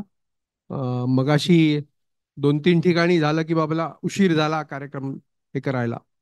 आणि राहुल आणि मी भेटलो होतो 21 जानेवारी सरांच्या ह्याच्यामुळे माणगावला कार्यक्रम झाला, तेव्हा याचं भाषण ऐकलं आणि आमचा संवाद झाला. त्यामुळे मग मी पुढच्या टप्प्यामध्ये काय आपल्याला करता येतील तेवढी भाषणं करूया म्हणून उशीर जो झाला तो त्या ह्याच्यामध्ये झाला. तो यावर्षी आपण तो उशीर होऊन नाही देणार आहे. आणि त्यावेळेला धनाजींनी सांगितलं आणि आपल्या अहमदनगर आणि सोलापूर जिल्ह्यातल्या लोकांनी सांगितलं पावसाळ्यामध्ये लेक्चर होते त्या भागामध्ये काय असा पाऊस नाही पडत. म्हणजे आमचे महेंद्र कराय ते म्हणाले की सोलापूरमध्ये कोणाकडे छत्री नसते. म्हणजे ग्राउंड रियालिटी काय हे आपण इथे राहून नाही समजू शकत. तर म्हटलं की हरकत नाही, आपण त्यावेळेलाही करू. आता जूनमध्ये शाळा कॉलेज चालू झाले की जुलैपासून आपण चालू करणार आहोत यावर्षी. त्यामुळे जो परीक्षेच्या जवळ असल्यामुळे सहभागी न होण्याचा मुद्दा आहे तो यावर्षी आपण निकाली करू. आता या दरम्यान जे काही विभागांशी संपर्क माझा चालू आहे त्याच्यामध्ये ह्या भागातल्या सगळ्या विभागांना मी सांगायला सुरुवात केली. लातूर आहे, बीड आहे, या जिल्ह्यांमध्ये का असा धुवाधार पाऊस नाही पडत आणि त्यामुळे जुलैमध्येही तिथे भाषणं होऊ शकतात. म्हणजे त्यांच्या बाजूनी त्यांनी तयारी करायला हरकत नाही. आता आपल्या बाजूनी त्याच्यामध्ये लेक्चर द्यायला लोक गेले पाहिजेत. तर तो आपल्याला तयारी करायचा. म्हणजे या सुरुवातीला हा एक प्रकार आपण करू. दुसरा भाग असा की गेल्या काही काही ठिकाणी एक फक्त औरंगाबाद जाऊन परत आला किंवा फक्त पुण्यात जाऊन परत आला, तसं आपण यावर्षी नको करूया असं माझी सूचना आहे. आणि म्हणून जिथे जिथे आपले विभाग आहेत किंवा त्याच्या बाजूचे जी जवळची गावं आहेत जिकडे आपल्याला करता येऊ शकेल. म्हणजे आता जसं धनाजींनी सांगितलं की त्यांची ओळख आहे त्यामुळे बारामतीमध्ये आपल्याला लेक्चर घ्यायला हरकत नाही. तिथलं राजकारण आपण नको बघूया, परंतु हा कार्यक्रम तिथे जवळ जाणाऱ्या वक्त्यांनी तो भाग कव्हर करायला हरकत नाही आपल्याला. त्यामुळे या हिशोबाने मी असं एक हे केलंय, एक 25 जरी विद्यार्थी आपल्याला मिळाले तरी सुद्धा आपण हा पुढे नेऊ शकतो असा माझा हे आहे. आपले जे आणखीन हो हो हो म्हणजे एक 2 किंवा 3 विभागातली जवळजवळचे ग्रुप केलाय मी. 10 जण हो हो येऊ शकले. हिंदी इंग्लिश तसं आपण बघूया ना. विदर्भातल्या काही ठिकाणी तुम्ही हिंदी इंग्लिश बोलणारे मुलं चालतील. भंडारा गोंदिया या साईडला अशा पद्धतीचे चालू शकतात.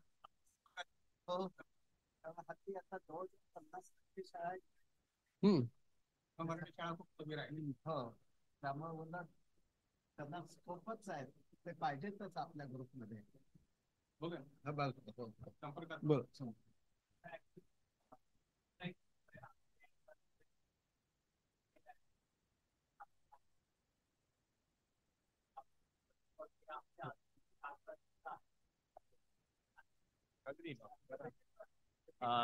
पण ते हिंदी भाषिक आहेत, तर ते ह्या आजच्या कार्यक्रमाला येऊ नाही शकले. पण जसं सर बोलले की जर त्या शाळांमध्ये हिंदी भाषिक, हां, नॉन मराठी इंग्लिश मिडियमचे पण आहेत, हिंदी मिडियमचे पण आहेत. तर अशा काही शाळांमध्ये जाण्याआधी आपण जर सर्वे करू शकलो की त्या शाळांमध्ये हिंदीमध्ये लेक्चर दिलं किंवा इंग्लिशमध्ये लेक्चर दिलं तर चालणार असेल, तर आमच्याकडे ॲक्च्युली अशी पण टीम आहे की जे इंटरेस्टेड आहेत ते जॉईन होऊ शकतील. आणि आय गेस इथे असलेल्यांपैकी पण तुमचे पण हिंदी भाषिक कॉन्टॅक्ट्स वगैरे असतील की जे अजून आपल्याला जॉईन होऊ शकतात.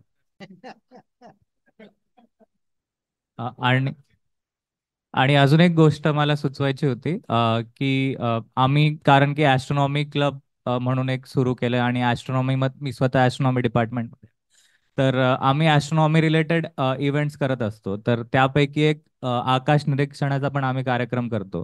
तर आता मुंबईत कसं की सिटीतून स्काय एवढं क्लिअर वगैरे दिसत नाही, तर आम्ही बदलापूर वगैरे किंवा पालघर साईडला वगैरे टेलिस्कोप वगैरे सेटअप करतो. आमच्याकडे स्वतःचा टेलिस्कोप आहे आणि TIFR कडे कॉलेजचा पण एक टेलिस्कोप आहे.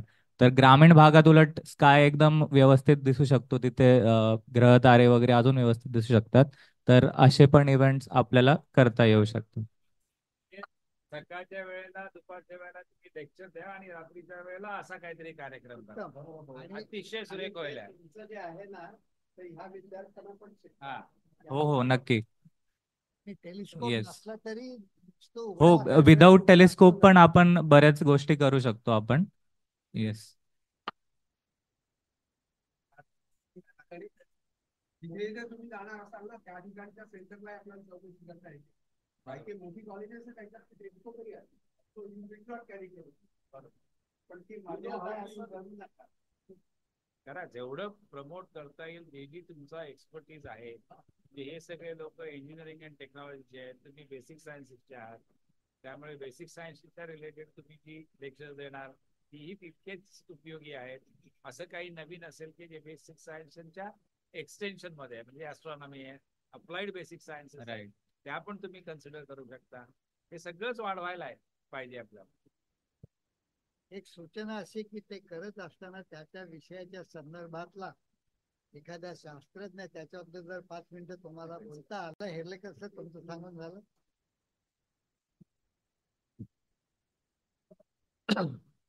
मी आता जे म्हटलं त्याप्रमाणे जवळजवळचे 2-2, 3-3 विभाग असा मी ग्रुप केला आहे. म्हणजे जाणाऱ्या माणसाला पण प्रवासाचा आणि ह्याचा दोन्हीचा वेळ आणि हे कमी खर्च होईल, वेळ आणि पैसे दोन्ही. आणि त्या पद्धतीने केलं. राहुल गेला होता त्यावेळेला वणी विभागाने 7 लेक्चर केली होती.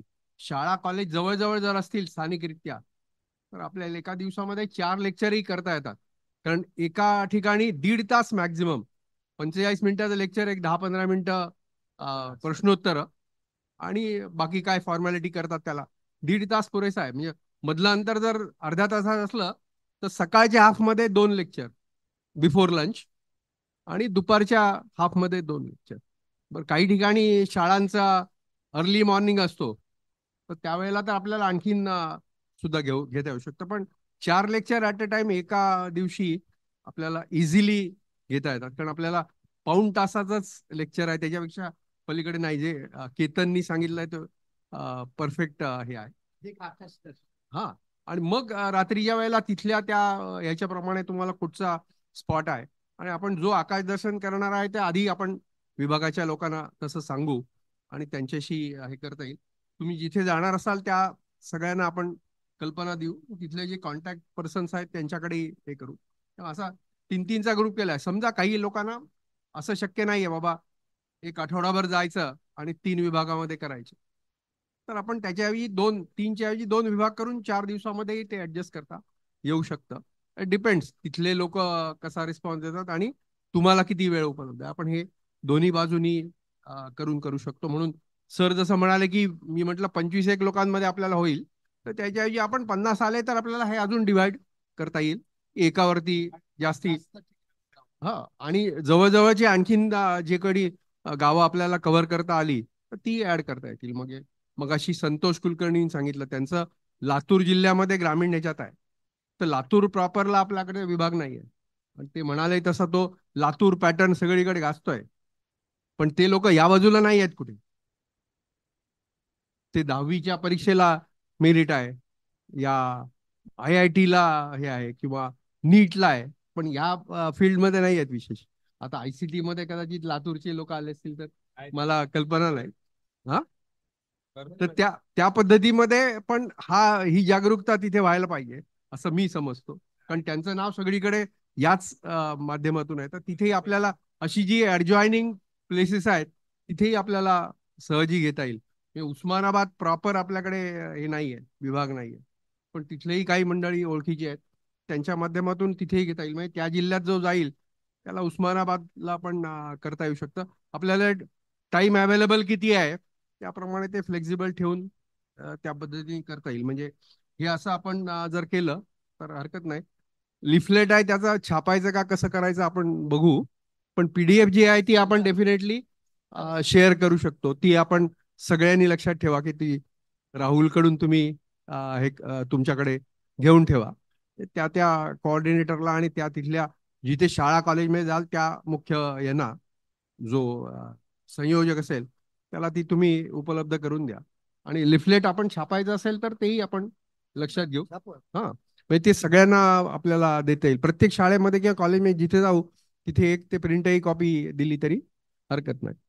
नंदुरबारचा मगाशी यांनी विषय काढला होता, तर नंदुरबारला विभाग आहे, पण गेल्या वर्षी ते कमिटीचे लोक सगळे हे झाले होते, तर यावेळेला गदगदा हलवलाय थोडं, आणि यावर्षी ते नक्की करतील.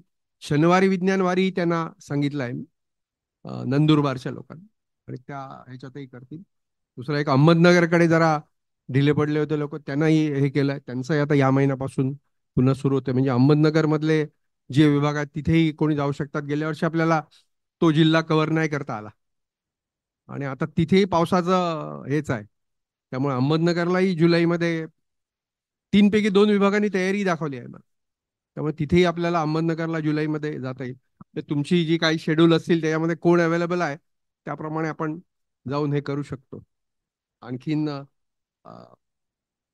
हिंदीचं जे म्हटलं ते ते पण आहे की या लोकांशी आधी संपर्क करून आपण हे फाइंड आउट करू शकतो. तुमच्या संपर्कामधल्या तिथल्या हिंदी मीडियमच्या शाळा म्हणा किंवा अशी कॉलेजेस इंग्लिश बोलायच्या ऐवजी हिंदीमध्ये लेक्चर दिलं तरी चालेल का, तर असेही काही प्लेसेस आपल्याला किंवा अशा जागा मिळू शकतील तिथे आपल्याला हिंदी बोलणारे वक्ते पण चालू शकतील. काही अडचण नाही. म्हणजे सर म्हणाले तर हिंदी इंग्लिश मिक्स त्यांनी बोललं तरी प्रॉब्लेम नाही, काहीच प्रॉब्लेम नाही. म्हणजे विदर्भामध्ये तर खूप मोठ्या प्रमाणामध्ये हे चालू शकेल.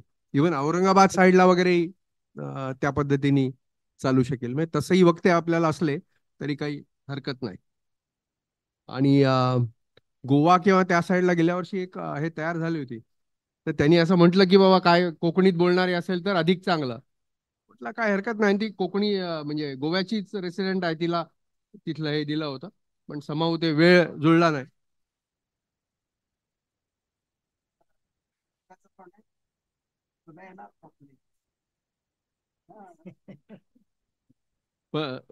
यांचं कोकणी वेगळं, गोव्याचं कोकणी वेगळं.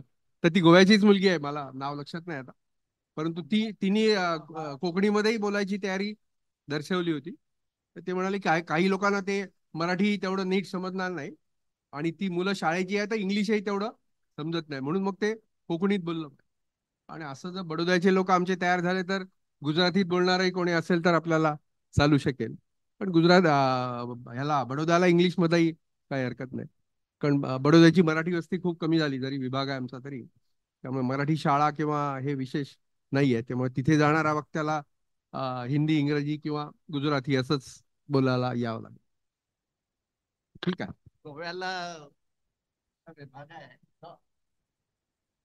मदत होईल. हो हो, पण तिथलं एक Birla institute of science and technology हे ICT जोडलं गेलं आहे. त्यांना आपण सांगू शकतो की तुमची पण माणसं तयार करा, तर ते बरोबर बसतं. या वर्षी करायला लागेल तेवढं बघा. ते बघूया.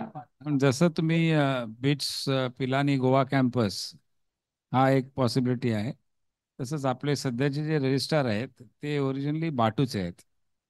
त्यामुळे बाटूच्या मुलांना सुद्धा त्यांना पण खूप आहे इंटरेस्ट त्याच्यामध्ये, त्यामुळे तिकडची आणि ती बहुतेक सगळी रिजनल लोक आहेत, मराठी बोलणारी लोक आहेत आणि सगळे त्यांच्याकडे सब्जेक्ट्स आहेत. म्हणजे फक्त केमिकल इंजिनिअरिंग, केमिकल टेक्नॉलॉजीज नाही आहे, बाकीचे सुद्धा इंजिनिअरिंग टेक्नॉलॉजी इंजिनिअरिंग स्ट्रीम्स आहेत.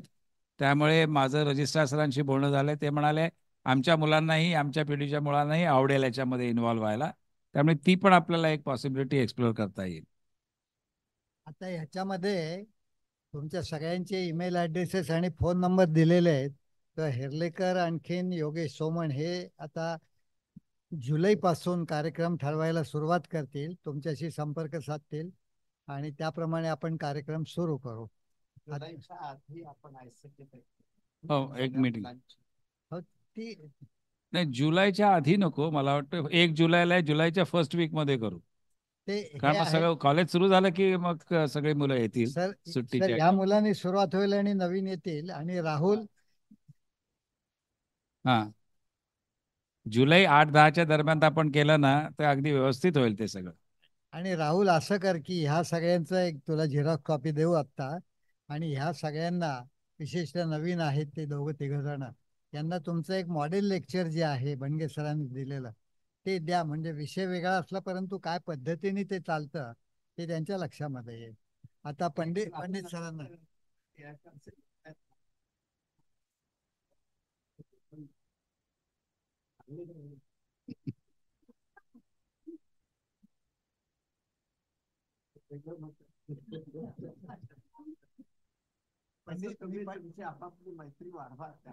पंडित सरांना विनंती करता. हा, मी म्हणजे आज सगळे जे काय बोलत त्याच्यामध्ये 5-6 पॉइंट्स असे लिहून ठेवले आहेत की आपण जे काही भाषण देतो ते भाषण आपल्याला जिथे तुम्ही बोलताय त्याप्रमाणे थोडं ट्यून करायची जरुरी आहे. म्हणजे ग्रामीण जरी म्हटलं तरी ग्रामीण भागामध्ये सुद्धा बऱ्यापैकी ग्रेडिंग्स आहेत.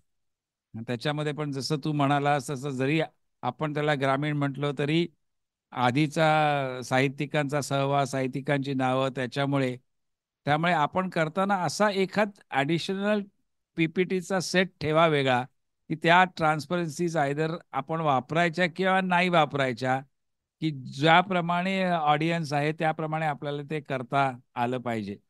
म्हणजे असं ग्रेडिंग तुम्ही तुमच्या मनामध्येच ठरवा, म्हणजे मग ते अपील जास्त होईल. आणि एक राहुलचं मला खूप चांगलं ऑब्झर्वेशन वाटलं आणि ते तुम्ही लोक खूप छान पद्धतीने करू शकता, कारण तुम्ही सगळे PhD केलेला करतायत आणि तुमचा एक्सपिरियन्स जास्त आहे. जे राहुल म्हणाला की कुठला तरी एखादा विषय शिकवताना त्या विषयाचा आजच्या टेक्नॉलॉजीशी किंवा आजच्या ह्याच्यामध्ये काय संबंध आहे हे जर तुम्ही सांगितलं तर त्या विषयाबद्दल गोडी त्या मुलांच्या मनामध्ये तयार होते. त्यामुळे तुम्हा सगळ्यांना रिक्वेस्ट अशी आहे, एक विनंती अशी आहे की तुम्ही सगळ्यांनी पुन्हा शाळेची पुस्तकं सायन्सची पुस्तकं वाचा आणि ती पुस्तकं वाचताना त्यांनी ज्या वेळेला एखादी गोष्ट समजावून सांगायचा, प्रिन्सिपल समजावून सांगायचा प्रयत्न केलेला आहे आणि तुमचा जो एक्सपिरियन्स आहे ते तुमच्या एक्सपिरियन्समधलं त्यांना काय दिलं सांगितलं तर ते प्रिन्सिपल त्यांना पटेल किंवा त्या प्रिन्सिपलचा त्यांना उपयोग होईल असं जर तुम्ही ठरवलं तर माझ्या मते एस्पेशली सायन्स ग्रॅज्युएट्सच्या ह्याच्यामध्ये आणि सगळ्यांनी जर पुन्हा आपण शाळेची सायन्सची पुस्तकं 8वी 9वी ची 11वीची पुस्तकं वाचलीत तर मला वाटतं जे शिक्षकांना आपल्याला सांगायचं आहे ते शिक्षकांना आपण जास्त चांगल्या पद्धतीने सांगू शकू. मला आणखीन एक गोष्ट आवडली की ते तितक्याच इंटेन्सली करायला पाहिजे आहे की मुलांबरोबरच त्यांच्या पालकांना शिक्षण देणं हे सुद्धा तेवढंच जरुरी आहे. आणि ते देताना माझ्या डोक्यामध्ये अशी कल्पना येते की आपण संशोधनाकडे वळा एवढाच स्कोप न ठेवता तो थोडा वाढवून किंवा 2 प्रकारची लेक्चर करिअर अपॉर्च्युनिटीज म्हणून पण आपल्याला एखादं लेक्चर तयार करता आलं तर पहिलं संशोधनाकडे वळा. म्हणजे संशोधन ही एक प्रकारची करिअर आहे, पण सगळ्यांनाच तसं नसलं कारण सगळे जे मुलं आहेत ते सगळेच काय संशोधनाकडे वळणार नाहीयेत. मग त्यांना बाकीच्यांना काय काय गोष्टी आवडू शकतील किंवा काय काय करू शकतील हे पण आपण जर ठरवलं तर ते करू शकतील. आत्ताच म्हणजे गेल्या आठवड्यामध्येच एक मी जवळजवळ 150 पानांचं पुस्तक how to find a good job असं एडिट केलं आणि त्याला फॉरवर्ड लिहिला आहे. ते लिहिणारे आपले ICTचेच ॲलमना आहेत आणि ते आपल्याला हे पुस्तक अवेलेबल करून देतील. अनफॉर्च्युनेटली ते पुस्तक इंग्लिशमध्ये आहे. कोणीतरी जर जबाबदारी घेतली आणि ते जर पुस्तक आपण मराठीमध्ये ट्रान्सलेट करता आलं तर ज्या ज्या काही करिअर अपॉर्च्युनिटीज आहेत म्हणजे इतक्या करिअर अपॉर्च्युनिटीज त्यांनी डिस्कस केलेल्या आहेत, त्याच्याबरोबर मिळणारे पैसे, त्याला बरोबर मिळणारा जॉब आणि ते करायसाठी कुठल्या संस्था आहेत किंवा कोणाला कॉन्टॅक्ट करायला पाहिजे किंवा कोणाशी संपर्क साधायला पाहिजे ही माहिती पण सगळी दिलेली आहे. त्यामुळे तुम्ही जे म्हणताय ना लिस्ट जी म्हणालीस तू किंवा जी PDF तयार करायची आहे ते घेऊन गेलं तर ज्यांना ज्यांना आहे रिक्वायरमेंट आहे ते त्या ठिकाणी तेवढे जरी पेजेस प्रिंट आउट काढून त्यांना दिली तर आपण त्याच्यामध्ये ते वापरून करू शकतो. देईन ना, नक्की देणार, नक्की देणार. गेल्या आठवड्यातच मला त्याचा फॉरवर्ड लिहून दिला, आलं फायनल कॉपी की मी तुम्हाला फॉरवर्ड करतो अगदी. आणि कारण किती काही झालं ना हा शेवटची गोष्ट म्हणजे सगळ्यात मला आवडलं की ग्रामीण भागामध्ये मुलांकडे हे ऐकण्याची जी तळमळ असते ती शहरी भागातल्या मुलांकडे नसते. आणि याचं साधं सोपं कारण शहरी भागातल्या मुलांकडे एवढी डिस्ट्रॅक्शन्स आहेत, एवढ्या अपॉर्च्युनिटीज आहेत की त्यांना हे करू का ते करू, ते करू का हे करू असं असतं जे ग्रामीण मुलांकडे, ग्रामीण भागातल्या मुलांकडे नसतं. त्यामुळे ती तळमळ आपण आपल्या लेक्चरच्या थ्रू कसं आपण सॅटिस्फाय त्यांना करू शकू, कसं त्यांचं समाधान करू शकू हे आपलं उद्देश, हा आपला उद्देश पाहिजे आपल्या सगळ्या भाषणामध्ये. फक्त माहिती देणं हा एक प्रकार झाला, पण ती माहिती दिल्यामुळे त्यांचं कुठल्या प्रकारचं समाधान होतंय हे आपण समजून घेणं सगळ्यात महत्त्वाचं आहे. आणि आपलं जे काही लेक्चर आहे ते आपलं लेक्चर त्याप्रमाणे आपल्याला ट्यून करायला पाहिजे. त्यामुळे पहिले याच्यामध्ये 10-15 मिनिटामध्ये आपण असं पण करू शकतो की असे काहीतरी प्रश्न विचारू किंवा प्रश्नाचा एक सेट आपण डेव्हलप करूया की ते प्रश्न विचारल्याने त्या मुलांची कुवत काय आहे, त्यांना कशामध्ये इंटरेस्ट आहे हे जर आपण समजून घेतलं तर पुढचं जे लेक्चर आहे आपण ते त्याप्रमाणे आपण ट्यून करू शकू. असं जर केलं ना तर माझ्या मते आपण जे काही लेक्चर्स डिलिव्हर करतो त्याचा परिणाम जास्त इफेक्टिव्ह होईल असं मला प्रामाणिकपणे वाटतं. एवढंच सांगायचं आहे, आणखीन काही नाही. धन्यवाद. धन्यवाद पंडित सर. डिस्ट्रॅक्शन ग्रामीण भागातलं पंडित सर सांगत असताना हा ॲस्ट्रोफिजिक्सवाला सांगेल की शहरामध्ये उजेडाचा एवढं प्रदूषण आहे. उजेडाचं प्रदूषण नवीन टर्म आहे बरं का, लक्षात घ्या की होरायझनवरचे दोन्ही बाजूचे 15 ते 20 डिग्री वाया जातात. आणि त्यामुळे जर आकाश दर्शन करायचं असेल तर ग्रामीण भागामध्ये जाणं हे चांगलं. आणि पालघर जिल्ह्यातल्या आयण्याचे ग्रस्त मला सांगत होते आमच्याकडे काळाकुट्ट अंधार असतो.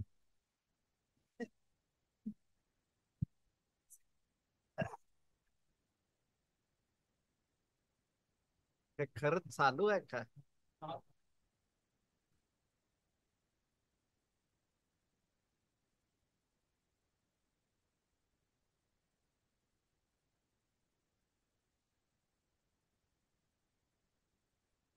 तुम्ही सगळ्यांनी जी प्रेझेंटेशन्स केली ती मी ऐकली मनापासून. मी खूप खूप कौतुक करतो पहिल्यांदा तुमचं सगळ्यांचं, वन अँड ऑल. आपण असंच हे पुढे नेऊया, संशोधनाकडे वळा किंवा आणखीन कुठंतरी वळा. तर ह्याच्या हे कशासाठी तर ते मी थोडक्यात माझ्या भाषणात सांगणार आहे. सगळ्यात महत्वाचं म्हणजे आता शनीला कितीतरी उपग्रह आहेत, गुरुला उपग्रह आहेत. तर ते काही शास्त्रज्ञांना दिसले, खूप जणांनी आकाश बघितलं, पण त्यांना नाही दिसले. मग त्या ज्यांना ते दिसले ते शास्त्रज्ञ आणि इतर माणसं ह्याच्यात काय फरक आहे, हा जो मुद्दा आहे तो मी सगळ्या भाषणामध्ये सांगतो. आणि मोरलेस तेवढं सांगितलं की माझं भाषण संपलंय असं धरा. मी संपणार नाही, मी पुढे चालू ठेवणार. आपण मन किती केंद्रीभूत करू शकतो, कॉन्सन्ट्रेट करू शकतो, ह्याच्यावर आपण किती खोलीचे शास्त्रज्ञ होणार हे ठरलेलं असतं. आपल्याला आता आज इकडे यायचं आहे, कशामुळे तरी उशीर झाला, लवकर चहा नाही मिळाला, काहीही कारण असू शकतात आणि आपण वैतागतो त्या ह्याच्यातून, घरी वैतागतो.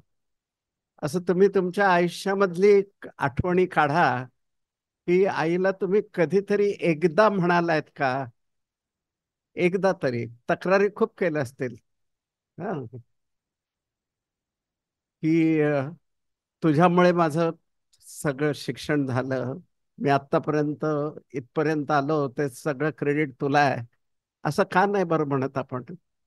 याचं म्हणत नाही, ह्याचं कारण असं की आपलं वेगवेगळ्या विचारांनी डोकं इतकं भरलेलं असतं. एक त्याच्यामध्ये एक लिंक अशी असते की भविष्यामध्ये काय होणार आहे ते माहीत नसतं आणि आपल्या वेगवेगळ्या अपेक्षा असतात आणि त्या अपेक्षा फलद्रूप होणार आहेत का तेही माहीत नसतं. त्यामुळं एक प्रकारची एन्झायटी, एक प्रकारची चिंता ही मनामध्ये इतकी घर धरून असते की आता TIFR मध्ये माहिती नाही, पण ICT मध्ये एक पेपर पब्लिश व्हायला पाहिजे, त्याशिवाय मग तो एक पेपर पब्लिश व्हायचं तेच सारखं डोक्यात असतं. तर इकडे गेला, पाठवला, तिकडनं कॉमेंट्स आल्या नाहीत, मग दुसरीकडे पाठवला, त्याच्यातच इतकं डोकं भरभरून गेलेलं असतं. एखाद्या वेळेला गाईड चांगलं वाक्य बोलत नाही किंवा आपणही चांगलं वाक्य बोलत नाही आपल्या मित्रांसमोर, पण आपल्याला असं वाटतं की TIFR मध्ये हवं ते इक्विपमेंट आहे, SEM आहे, TM आहे, एक्सरे आहे, गॅमा आहे, काही जे म्हणायचं ते सगळं आहे तिकडे. ICT मध्ये तिकडं नाही आहे, एवढं नाही आहे. TIFR मध्ये पर स्टुडंट रिसर्च करायची जागा ही ICT पेक्षा जास्त आहे. आणि मी असं खूप सांगू शकेन की IIT मुंबई ही 400 एकरची आहे आणि आमची ICT 16 एकरची आहे. मग 16 एकर आणि 400 एकरचा काय परफॉर्मन्स असावा त्या मानाने, तर अशी आपण खूप तुलना करू शकतो. तर हे जे डोक्यात आपण वेगवेगळ्या गोष्टी घेऊन वेळ घालवतो त्या लोकांना PhD मिळते. PhD एकदम सोपी आहे, पेपर पण पब्लिश होतात. पण खरं शास्त्रज्ञ व्हायचं असेल तर मन शांत कसं ठेवायचं, कॉन्सन्ट्रेट कसं करायचं, हे सगळं महत्वाचं आहे. ते तुम्ही त्या लहान मुलांच्या समोर कसं कम्युनिकेट करू शकाल असं ते तुम्ही बघा. याच्यामुळे काय होतं, असं न झाल्यामुळं जो संशोधनाचा आनंद आहे की आपल्याला काहीतरी मिळालं, तर मला घरी खूपदा वेडं ठरवण्यात येतं. आमच्या घरी मला मुलगा आहे, सून आहे, नाती पण आहेत, बायको पण आहे, पण मी असंच काहीतरी केलं तरी वेगळ्याच पद्धतीने हसायला लागतो. तर ते वेड्यासारखं दिसतं मला. आता असं रेकमेंडेशन आहे तुम्हाला की तुम्ही इतकं मन कॉन्सन्ट्रेट करा आणि इतर गोष्टींची चिंता दूर करा. काय होणार आहे ह्या जगात, जास्तीत जास्त वाईट काय होईल? PhD मिळणार नाही. काय वाईट काय होणार आहे? अशी एकतरी ICT मध्ये केस आहे का कोणाला PhD नाही मिळाली? सगळ्यांना मिळते. मग असं चिंता करायचं काही कारण नाही. मन खरंच कॉन्सन्ट्रेट करा आणि त्याच्यामधून जो आनंद मिळेल तो आनंद एन्जॉय करायला शिका त्या ह्याच्यातून.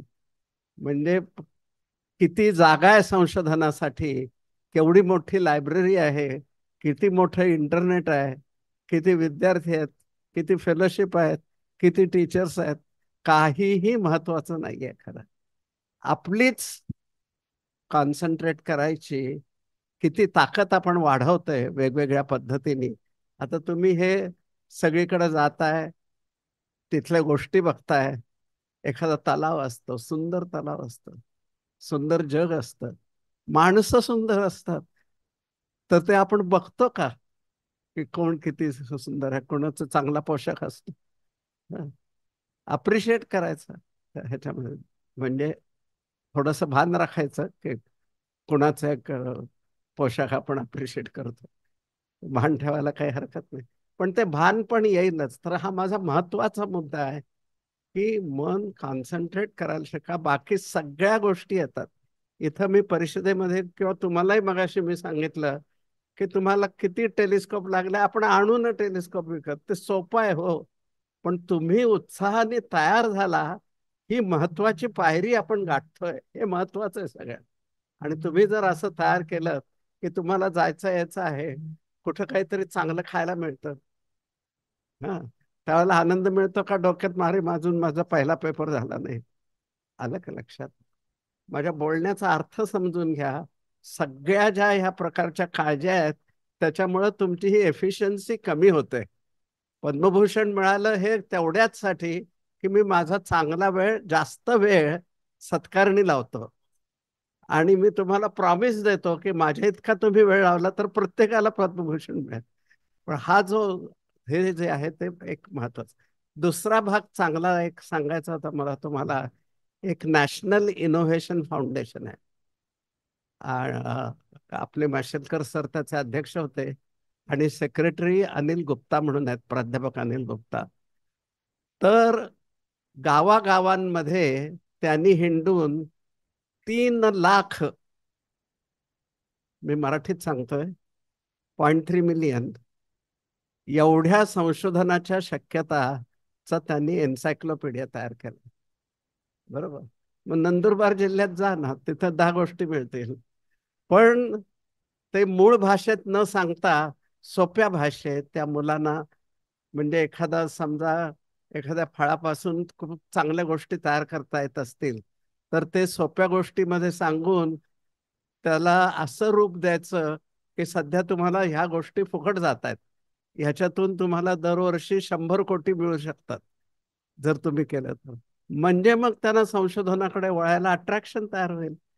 म्हणजे ह्याच्यात काय काय आहे, मी लोकांना इम्प्रेस करायला सांगतो की मी ॲटॉमिक एनर्जीत काम करतो, सोलर एनर्जीत काम करतो, बायो एनर्जीत काम करतो. जगातले US मध्ये असू दे, जपानमध्ये असू दे, तिथले लोक मला कॉन्टॅक्ट करतात. एवढं खूप असं मोठं मोठं सांगतो. पण मी करतो काय, केमिकल इंजिनिअरिंगचे जे बेसिक विषय आहेत, material energy balance, thermodynamics, rate processes म्हणजे रिॲक्शन इंजिनिअरिंग, मास ट्रान्सफर, हीट ट्रान्सफर आणि इकॉनॉमिक्स, हेच वापरतो सगळीकडे, तेच वापरतो. अटॉमिक एनर्जी असू दे नाही तर काही असू दे. तर हे जे सर्वसमावेशकता आहे ती केव्हा कळेल, जर आपण मन प्रसन्न ठेवलं, कायमी प्रसन्न ठेवलं. तर हे तुमच्या भाषणात आणा. या ज्या तुमच्या 3 लाखामध्ये तुम्हाला आवडणाऱ्या पण गोष्टी असतील, पण तुम्ही जिथं जाल त्या तालुक्याच्या बघा. आणि ते जर सगळी वाचली ना तर त्याचं आपल्याला क्लासिफिकेशन पण करता येईल की पाण्यासंबंधी काही आहेत, ऊर्जेसंबंधी आहेत, वातावरणासंबंधी आहेत. तर तसं तुम्हाला क्लासिफिकेशन करता येईल. आणि पाण्याचा प्रश्न नंदुरबारचा आणि पाण्याचा प्रश्न कोल्हापूरचा. काय असतो पाण्याचा प्रश्न? त्याच्यात मायक्रो ऑर्गॅनिझम्स असतात, सस्पेंडेड सॉलिड्स असतात, त्याच्यात डिझॉल्व सॉलिड्स असतात, त्याला रंग असतो. तर हे सगळीकडचं काय कमी जास्त काही हेवी मेटल्स असतात. तर कुठं एक हेवी मेटल असेल, कुठं दुसरं हेवी मेटल असेल. तर असं जर तुम्ही समजून घेतलात ना तर तुम्ही स्वतः श्रीमंत व्हाल. मला खरं एकदा भाषण करायला लागलं ना की असं 2 तास भाषण करायची सवय आहे त्या ह्याच्यामध्ये. मी थांबतो इथे. आणि आपण सर म्हणाले तसं जून एंड किंवा जुलैच्या सुरुवातीला मी TIFRच्या पण विद्यार्थी ग्रुपला मी इंग्लिशमध्ये देईन भाषण त्या ह्याच्यामध्ये, किंवा मिश्रण देईल काय. हो, पण या आपण सगळे या. आणि आपण हा सगळा जो कार्यक्रम आहे तो आपल्याला, देश इतका गरीब आहे तुम्हाला एक हल्लीचीच गोष्ट सांगतो. आपण PVC पाईप घरामध्ये बसवतो आणि त्या PVC म्हणजे पॉलिव्हिनाइल क्लोराईड, कळतं आपल्याला पॉलिव्हिनाइल क्लोराईड. तर त्या पॉलिव्हिनाइल क्लोराईडमध्ये आणखीन क्लोरीन घुसवला तर त्याच्या प्रॉपर्टीज इतक्या चांगल्या असतात की लोखंडासारखी त्याला ताकद येते, पण त्याला कुठलाही आकार देता येतो. म्हणजे बेंड वगैरे करायचं असतं तर लोखंडी बेंड आणायची गरज नाही, किंवा टी जंक्शन काढायचं असेल तर लगेच त्याच्यात करता येतं. आता एवढ्या सोप्या गोष्टीला आपल्याकडे तंत्रज्ञान नाही आहे हो. आणि बाहेर मागायला गेलं तर ते द्यायला तयार नाहीत. तुम्ही आमचं प्रॉडक्ट विकत घ्या, अशी तुम्हाला मी हजारो उदाहरणं सांगेन. आणि आपण पारतंत्र्यात आहोत खरं हे सांगा तुम्ही मुलांना. अशी उदाहरणं काढा 4-5 शोधून. काहीही नाही आहे आपण आपल्याकडे. खताचे कारखाने अजून विकत आणतो, रिफायनरीज अजून विकत आणतो. हे झालं पुढचं म्हणजे खूपच मोठं झालं. लहान लहान गोष्टी सुद्धा आपण, गणपतीची आरास करायचे दिवे ते पण बाहेरून विकत आणतो, इम्पोर्ट करतो. आलं का लक्षात? मी एक माझं उदाहरण सांगतो की चीन आणि भारत याची जी काही सीमारेषा आहे तिथं दोन्ही बाजूनी सैन्य तैनातीत असतं. तर दोन्ही बाजूच्या हे आपल्या सैनिकांना चिलखत घालावं लागतं. तर आपल्याकडं असलेलं चिलखत हे पण चीनमधूनच विकत आणलेलं असायचं. मला मला भीती काय वाटली, चीन म्हणाला आम्ही तुम्हाला विकणारच नाही. म्हणजे आपल्याकडचे जे निधड्या छातीचे आहेत पण चिलखत पाहिजेच हो, नाही का? तर त्या चिलखतीचं तुमच्यासारख्या विद्यार्थ्यांनी, ICTच्या सारख्या विद्यार्थ्यांनी तयार केलं. जे कोणी परवा भाषणाला हजर असतील त्यांना ते कळलं असेल. त्यांनी ते तयार केलं आणि एक प्रश्न सोडवला. असे आपल्याकडं 3 लाख प्रश्न आहेत. प्रत्येक जण आयुष्यामध्ये 2 जरी प्रश्न सोडवू शकला म्हणजे मिशनच घ्यायचं की विज्ञान तर पाहिजेच, पण ते विज्ञान इतकं आणायचं की ते शेवटी इकॉनॉमिकली अट्रॅक्टिव्ह झालं पाहिजे. म्हणजे जितकं विज्ञान आपण वापरू, त्याच्यात घुसवू, तितकं ते आपल्याला सोपं झालं पाहिजे, कमी पैशात झालं पाहिजे, दुरुस्त करता आलं पाहिजे. थांबतो इथे मी. आता 2 तासापर्यंत जायची शक्यता निर्माण झाली होती, तर मी हे भाषण देईन परत. मी विसरत नाही काही. एकच ऍड करतो. सरांनी जे प्राध्यापक आणि बद्दल सांगितलं, तुम्ही इंटरनेट जाऊन हनी बी नेटवर्क असं जर बघितलं तर ज्या 3 लाख संशोधनाबद्दल आहे त्या सगळ्या 3 लाख संशोधनांचे डिटेल्स तुम्हाला मिळतील. IIM अहमदाबादच्या वेबसाईटवरती पण ते अवेलेबल आहे. पण हनी बी नेटवर्क जर तुम्ही बघितलं तर ही सगळी माहिती तुम्हाला मिळेल. मी त्यांना बोलावणार आहे, ते येणार आहे. कॉन्टॅक्ट मध्ये आहेत ते आणि ICTला बऱ्याच वेळेला येतात. तिकडे आपण एखाद्या कंपनीकडनं जर काही अपेक्षित पैसे मिळवले तर ते नंतर असं सांगतात की प्रोजेक्ट पूर्ण झाल्यानंतर त्याचा फीडबॅक काय. तेव्हा हा जो कार्यक्रम आपण करत आलेलो आहोत तेव्हा 5, 6, 7 सालाचा फीडबॅक जोशी सर तुम्ही जरा सांगा, तुमच्या ऍडमिशन्स कशा वाढल्या वगैरे. एक फीडबॅक सांगतो. मी डायरेक्टर झालो 99 साली आणि त्यावेळेला साधारण 400 ऍप्लिकेशन यायचे PhD साठी, फक्त PhD साठी, आणि आपण 40 निवडायचो त्यावेळेला. मी ज्या वेळेला रिटायर झालो 9 साली त्यावेळेला 2000 ऍप्लिकेशन आले आणि आपण 100 सिलेक्ट केले. आणि 40 ते 100 एवढ्या सोयी करायला पाहिजेत ना, तर त्याच्यासाठी 200 कोटी रुपये लागले, तेही मिळाले. बाकी सगळं सोपं असतं नंतरचं. आपण एकदा आपलं ऑब्जेक्टिव्ह काय आहे मनात ठेवलं आणि त्याच्याबद्दल चिंता नको. मी हे जे आहे ना, चिंता आणि स्वतःचा वेळ सांभाळायचा, मला तुम्ही कुठेही 2 मिनिटं जरी वेळ दिला तरी हेच मी बोलेन की कसली काळजी नका करू, तुम्हाला पैसे मिळतील, सगळं सगळं मिळेल. तर आपल्या संस्थेमध्ये सुद्धा नाही, या संशोधनाकडे वळाच्यामुळं सगळ्या IITs मध्ये, NITs मध्ये भरपूर विद्यार्थी PhDला त्यावेळेला आले. हे मी 6, 7, 8, 9चं सांगतो. त्याच्यानंतरचा डेटा माझ्याकडे नाही आहे. पण ते काही महत्वाचं नाही आहे. पण तुम्ही जो मेहनत करताय, प्रयत्न करतायत, त्याला चांगली फळं येतील, तर त्याप्रमाणे जरूर करा. आमची मदत तुम्हाला कायमी असेलच. त्या कार्यक्रमाच्या समारोपाकडे आपण आता आलेलो आहोत. जुलैपासून आपण कार्यक्रम सुरू करत आहोत.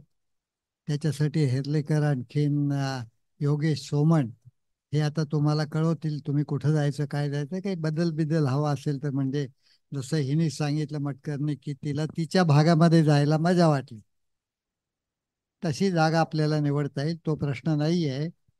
आणि ह्या गोष्टींना चांगली फळं आहेत असा शेवट जोशी सरांनी केला, तर ती फळं देऊन आम्ही तुमचं या ठिकाणी स्वागत करणार आहोत.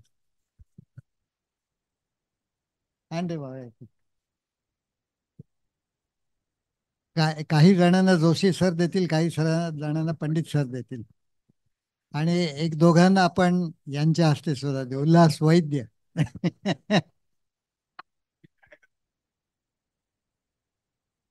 मला